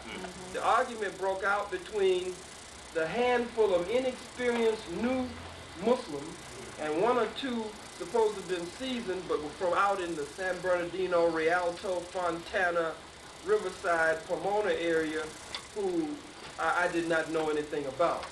The key brother there who was with me was brother Stanley 2X, who had pretty much been trained by me, but had become estranged at the mosque because he had such a military bearing and posture. They had pretty much pushed him out. He had started organizing among the Bloods and the Crips, who were trucing. They had taken off their blue and their red that day, and they had on all black. They were standing posts around me, big brothers, ex-Crips, ex-Bloods, under brother Stanley 2X's command. The argument broke out that they shouldn't be around me, as though they were trying to remove the hedge of security from around me. I immediately said, no, let these brothers stay here and you coordinate security with them. So the brothers from the nation and the ex-Crips and Bloods wearing all black, all of you can work together. A Chicano brother, a Mexican brother, one of the indigenous brothers, raised the question. That was the first and only question. He raised the question, how could the black and the brown work together? As I started to answer his question about the black and the brown working together, as I'm standing about like this, speaking to the crowd, about 2 o'clock to my right, I hear shots ring out. As the shots ring out about 2 o'clock to my right, almost in a split second, I'm looking for Farrakhan. My son was only 9. My son Farrakhan was 9 years old at that time. I'm looking for Farrakhan.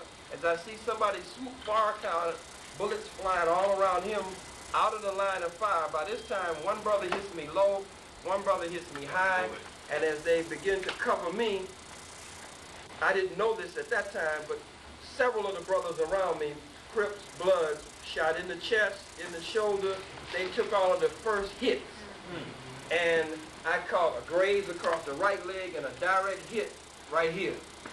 And I said, damn, I'm hit. And what'd that feel like? It didn't hurt. It didn't even burn. It didn't hurt. I mean, I ain't lying.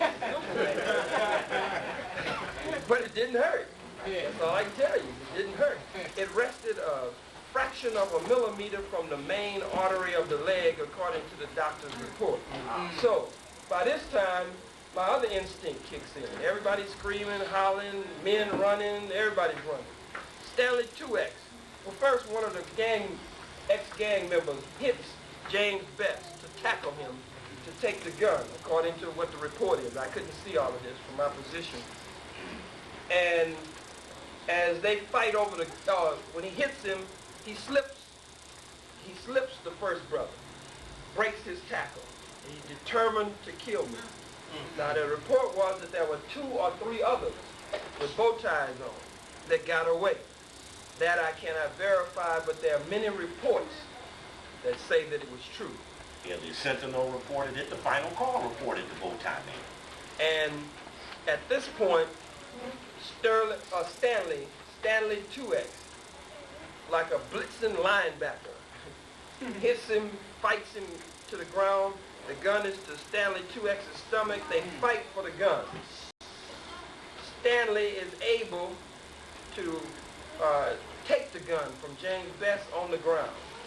Training that I gave him, which was training that was given to me by my captain, Rashid, was that once you take the gun in a situation like that, if it's FBI, CIA, if it's cop, if it's nigger, if it's whatever, if it's so-called brother, I don't care who it is, in that situation, once you take the gun, in that situation, then you must take that person's life.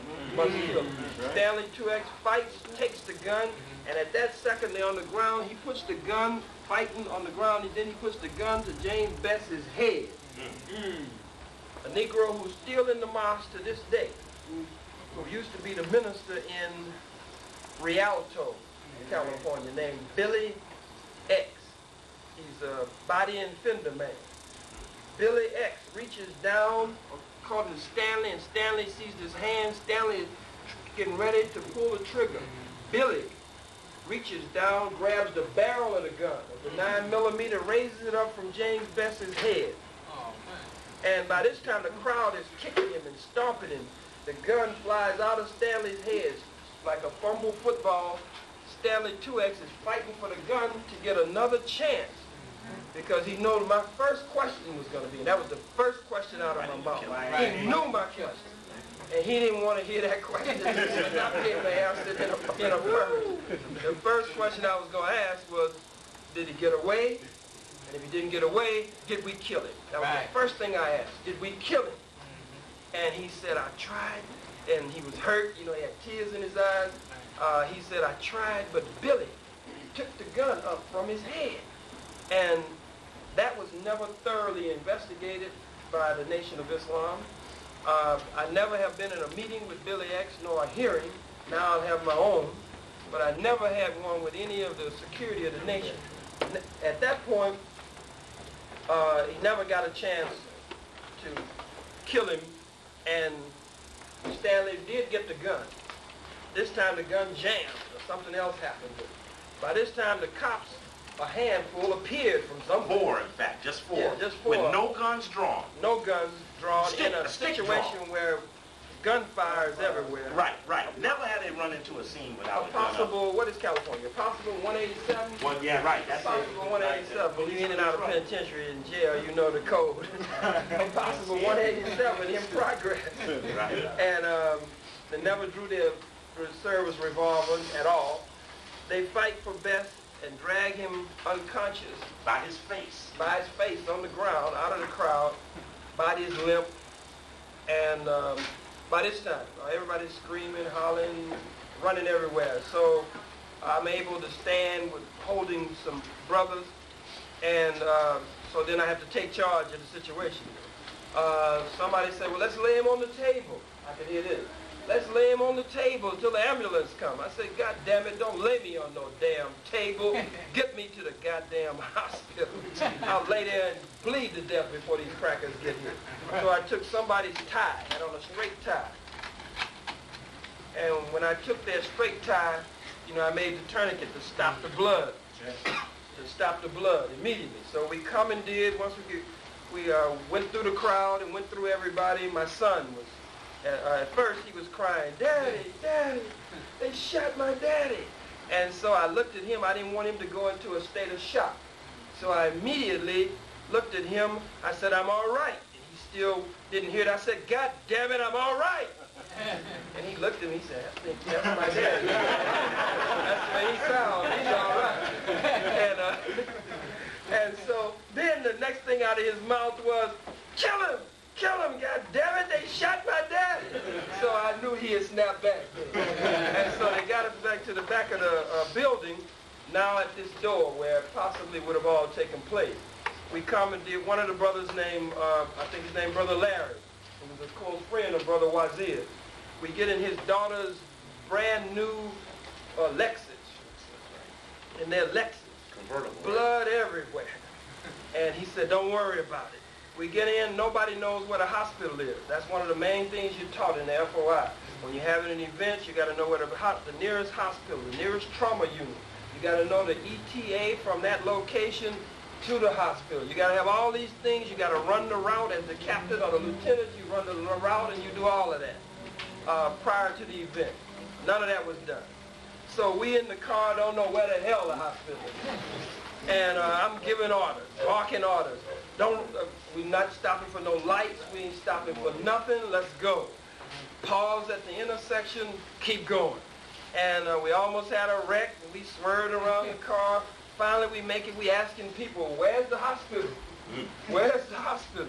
Finally, we find the hospital. Then when I get to the hospital, cops pull up Stanley 2X's in the car with me. I didn't know all this time he still had the gun. Cops knew he had the gun because somebody told him he had it. Cops came from everywhere. When they get out of the car and the brothers are holding me and I get out of the car, all I can hear is the staccato of guns cocking all around me. All around me. And remember too that they closed the fence after your car got out, which shouldn't have got out because the way they had the cars put in. After your car got out, they closed everyone else into the compound of the university, and they laid out there for 45 minutes before they could get out. All other people. Yeah, they did lay there. Yeah, they laid there for 45 minutes. So all of the guns cocked. So again, my training from Captain Rashid snapped in again. So immediately I've got to try to stand on these legs and lean there bleeding now and take charge. And I said, put them goddamn guns away. So I'm moving toward the cops. Stanley, they want the gun from Stanley. Naturally, Stanley is a soldier. He ain't giving up the gun. He said, I'm not giving the gun to nobody but him. So ultimately, we get the weapon. I'm not knowing if Bess's fingerprints are going to be on it or if somebody else's is going to be on it. So, and we knew Stanley's would be on it. So the gun is passed on before we can get in the hospital. All the cops finally leave. I go in. That's the point from there. Now, during this period, let me just say this before you get going. I'm gonna take the donation while brother's talking, please do it quietly. I need your support. Do what you can do. I gotta slide through you very quietly. We're on wind down time, so I'm just gonna make the move. I got you. I know, and I'm trying to sister asked especially for me to be on time tonight. So I do want to respect her wishes. So we just gotta do this quietly. Go ahead, brother. Good. What was your question, Attorney Shabazz? What happened to the other men who were shot? What happened? As he said, the other men stayed there for approximately 45 minutes before an ambulance came. These are, blessing, they were tough men. One of them got out of the hospital before I did, and 2 weeks later he was shot 9 times. That's right, In a gang incident, he was shot 9 times, and a week later he was out again. And all of them were doing fine. All of them were doing fine. Again, they were trained well from the streets and trained by Brother Stanley 2X. We get in the hospital, of course, immediately they check and find, they later do the x-rays, they do everything, find out that the bullet is just about resting on the main artery of the leg. And the rest is, the process of the hospital and the process of making the decisions for the operation and all of that. And how you treated him? Treated quite well in the hospital. All the devils knew who I was. They wrote a story about the so-called Jew who was sitting at home watching TV, and he was called because he had to come in and do something. Or he had to run a catheter. They had to run catheters in my leg and release some kind of fluid to see where the damage was and all of that. So during that process later, I had to learn how to walk all over again, go through that kind of whole therapy and the whole thing. Numbness in the whole leg under the bottom of the foot. This leg was all right in terms of feeling and sensitivity. The Jew talked about in the media how he felt having to come to the hospital. He didn't know what it was until he got there and realized that it was me. And so you can imagine what kind of situation that is with us not having our own hospital. You get wounded and you got to go to the enemy to get patched up. My heart stopped beating on the operating table, according to them. Heart stopped beating on the operating table, and the devil could have just made a tactical decision at that moment to leave it like it was. But through no doubt, the same intervention that kept me from going in that back door, and kept me from going out of that back door, of the Almighty and the spirit of the Egun, or the ancestors. My heart, they worked with me until my heart started beating again, and basically that would be the key points that would probably bring us back up to. Now, it's important to me that I can stand here. There were so many parallels, as you heard Minister Farrakhan in this city in February of '94 when he gave his press conference after the President, Vice President, Senate, Congress, the Jews, Jesse Jackson, Ben Chavis, Kwesi Nkrumah, Bill Gray, everybody you can imagine, the Catholic Church also. So he said at the beginning of that day of his repudiation of me, he paralleled it with the history of Malcolm and the Honorable Elijah Muhammad. And what makes me feel good and thankful to the Creator and the ancestors is for me, even tonight, on this forum, invited by my brother and colleague in the struggle, Brother Steve Coakley, is to, and Brother Attorney Malik Zulu Shabazz, I see Brother Talib just came in, Sister Medina and others, as we struggle together, is to have the opportunity to stand here and be able to tell you this. That's right. Malcolm didn't get this opportunity after Sunday, February 21st, 1965. But I do have enough sense to understand that Malcolm's was an assassination. Mine was an assassination attempt. And an assassination attempt means that there's still somebody who's unhappy that I'm still alive. Check. Yeah.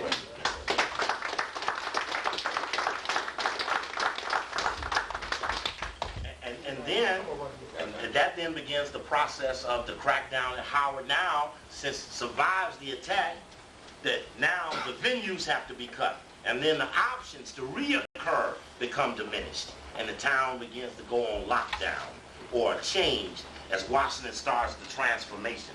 And just one last thing in closing. This is the brother at the fence. And he's now looking at the bushes, and they're going to make this just quite accidentally discovery. Anybody interested in tonight's tape? $10. $2,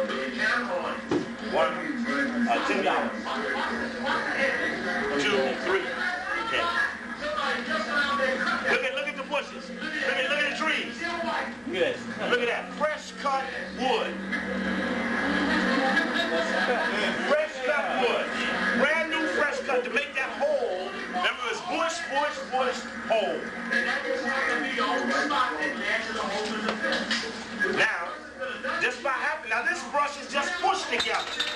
It's lined with trees. When out on the street, you see down in there, with those umbrellas, the fade out into the crowd.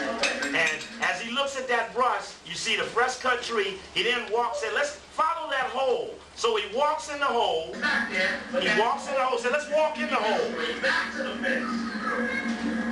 So that's the front. That's where the shooting was, out in the front. That's why he goes back to the front. Goes back to the front again, but they go back to that fence and they get right back out. He wants to show that when you actually get outside of that fence, that's the actual shooting spot right off of those railings. Police drug vest right up that walkway there. Next lecture will be Tuesday night.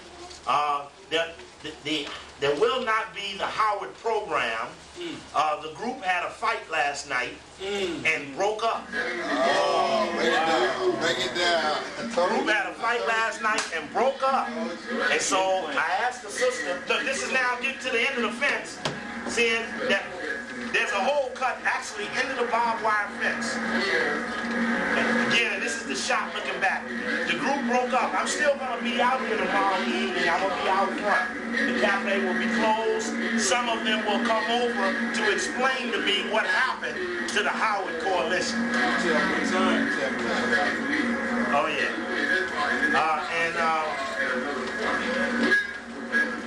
You all have seen Brother Jamal. He was here when we did Can I Cut a Hole in Your Fence? He has gotten up to the Slave Theater a couple of times now. Yeah. And believe me, Baba, they didn't even want it. They didn't want to go. They didn't want to go. Uh-oh. come on, we can't bust the box. Must be the moment. Put it on the tape. Okay? You just see him walk to the back of the fence. For those of you who want tapes, we'll take care of that. Lecture next Tuesday.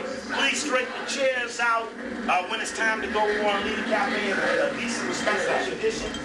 Hands around, pick up paper and trash in the garbage. Put the paper, look at the fence. This is actual cut in the fence. And the security, we pulled the logs of security. They have 3 shifts. No security log show anyone checking the peripheral of the fence, noticing a hole in it. In other words, as security makes their rounds, every half an hour they have to make a notation on the log book. No log book notation denoted that there have been a hole in the fence, which is excessively important. And while we're standing here, I'm going to push this all the way to the moment of. I think you might get a good shot of the moment of, and you'll find it quite interesting. Who are the people who wanted tonight's tape? 1, 2, Ramon, is it you? 3, Brother Donald Brown, 4. I appreciate you all. Thanks. I appreciate it. I most appreciate Brother Khallid Muhammad on his off night, spending the evening with us to share with us some insight. And this is something we can talk about for an hour or 2 because there's so many integral parts to this. You must learn after this.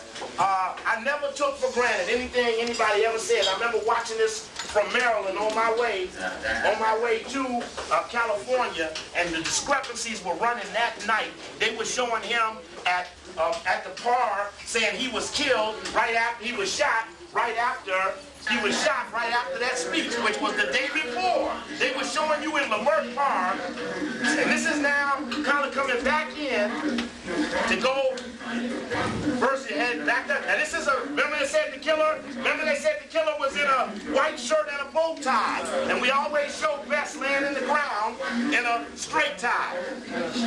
Stripes, and tried to say that Bess had never been to jail before. They perpetrated that in the public, and we had to push on his criminal record as a sister killed his brother in the face with a gun. Killed another man when he wouldn't buy a final call. He stabbed his eye out. Got 10 years and got time served. Got no time in jail for it. Muhammad speaks at that time. An old Muslim. He's charged with the attempted murder of all who were police Muhammad. That's 5 counts of assault with a gun. That's Muhammad in the right hand. That's guilty, making no statement about the shooting. He gave a not guilty plea and he wasn't even woke yet. The boy was still, look, no conspiracy acted alone. What's the MO of the government? The patsy. Always immediately, with no evidence, they start the process. Didn't you say they sent rats to you in jail? You still get death threats on the hospital phone? It's the hospital scene.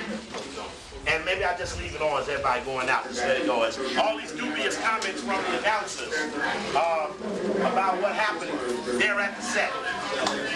Yes, LA got a series of news clips going in. This is after it at first happened. I hadn't quite gotten it all down yet. Saying you shot after that speech in African clothes.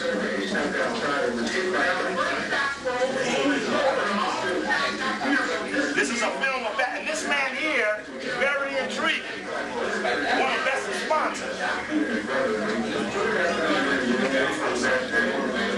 He's standing right next to John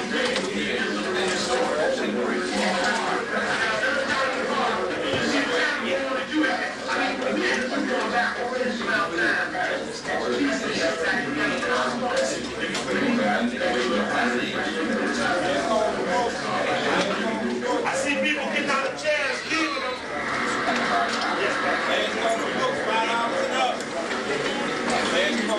$5 and up.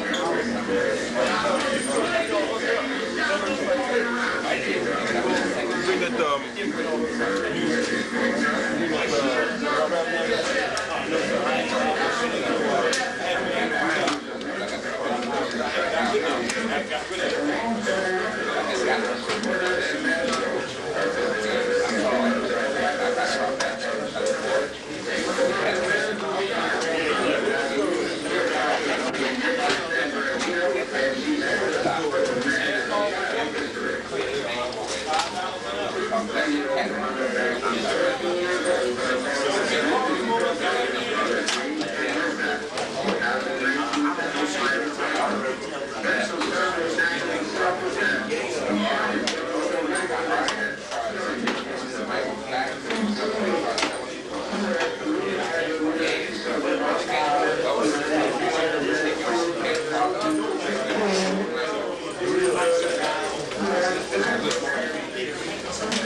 them and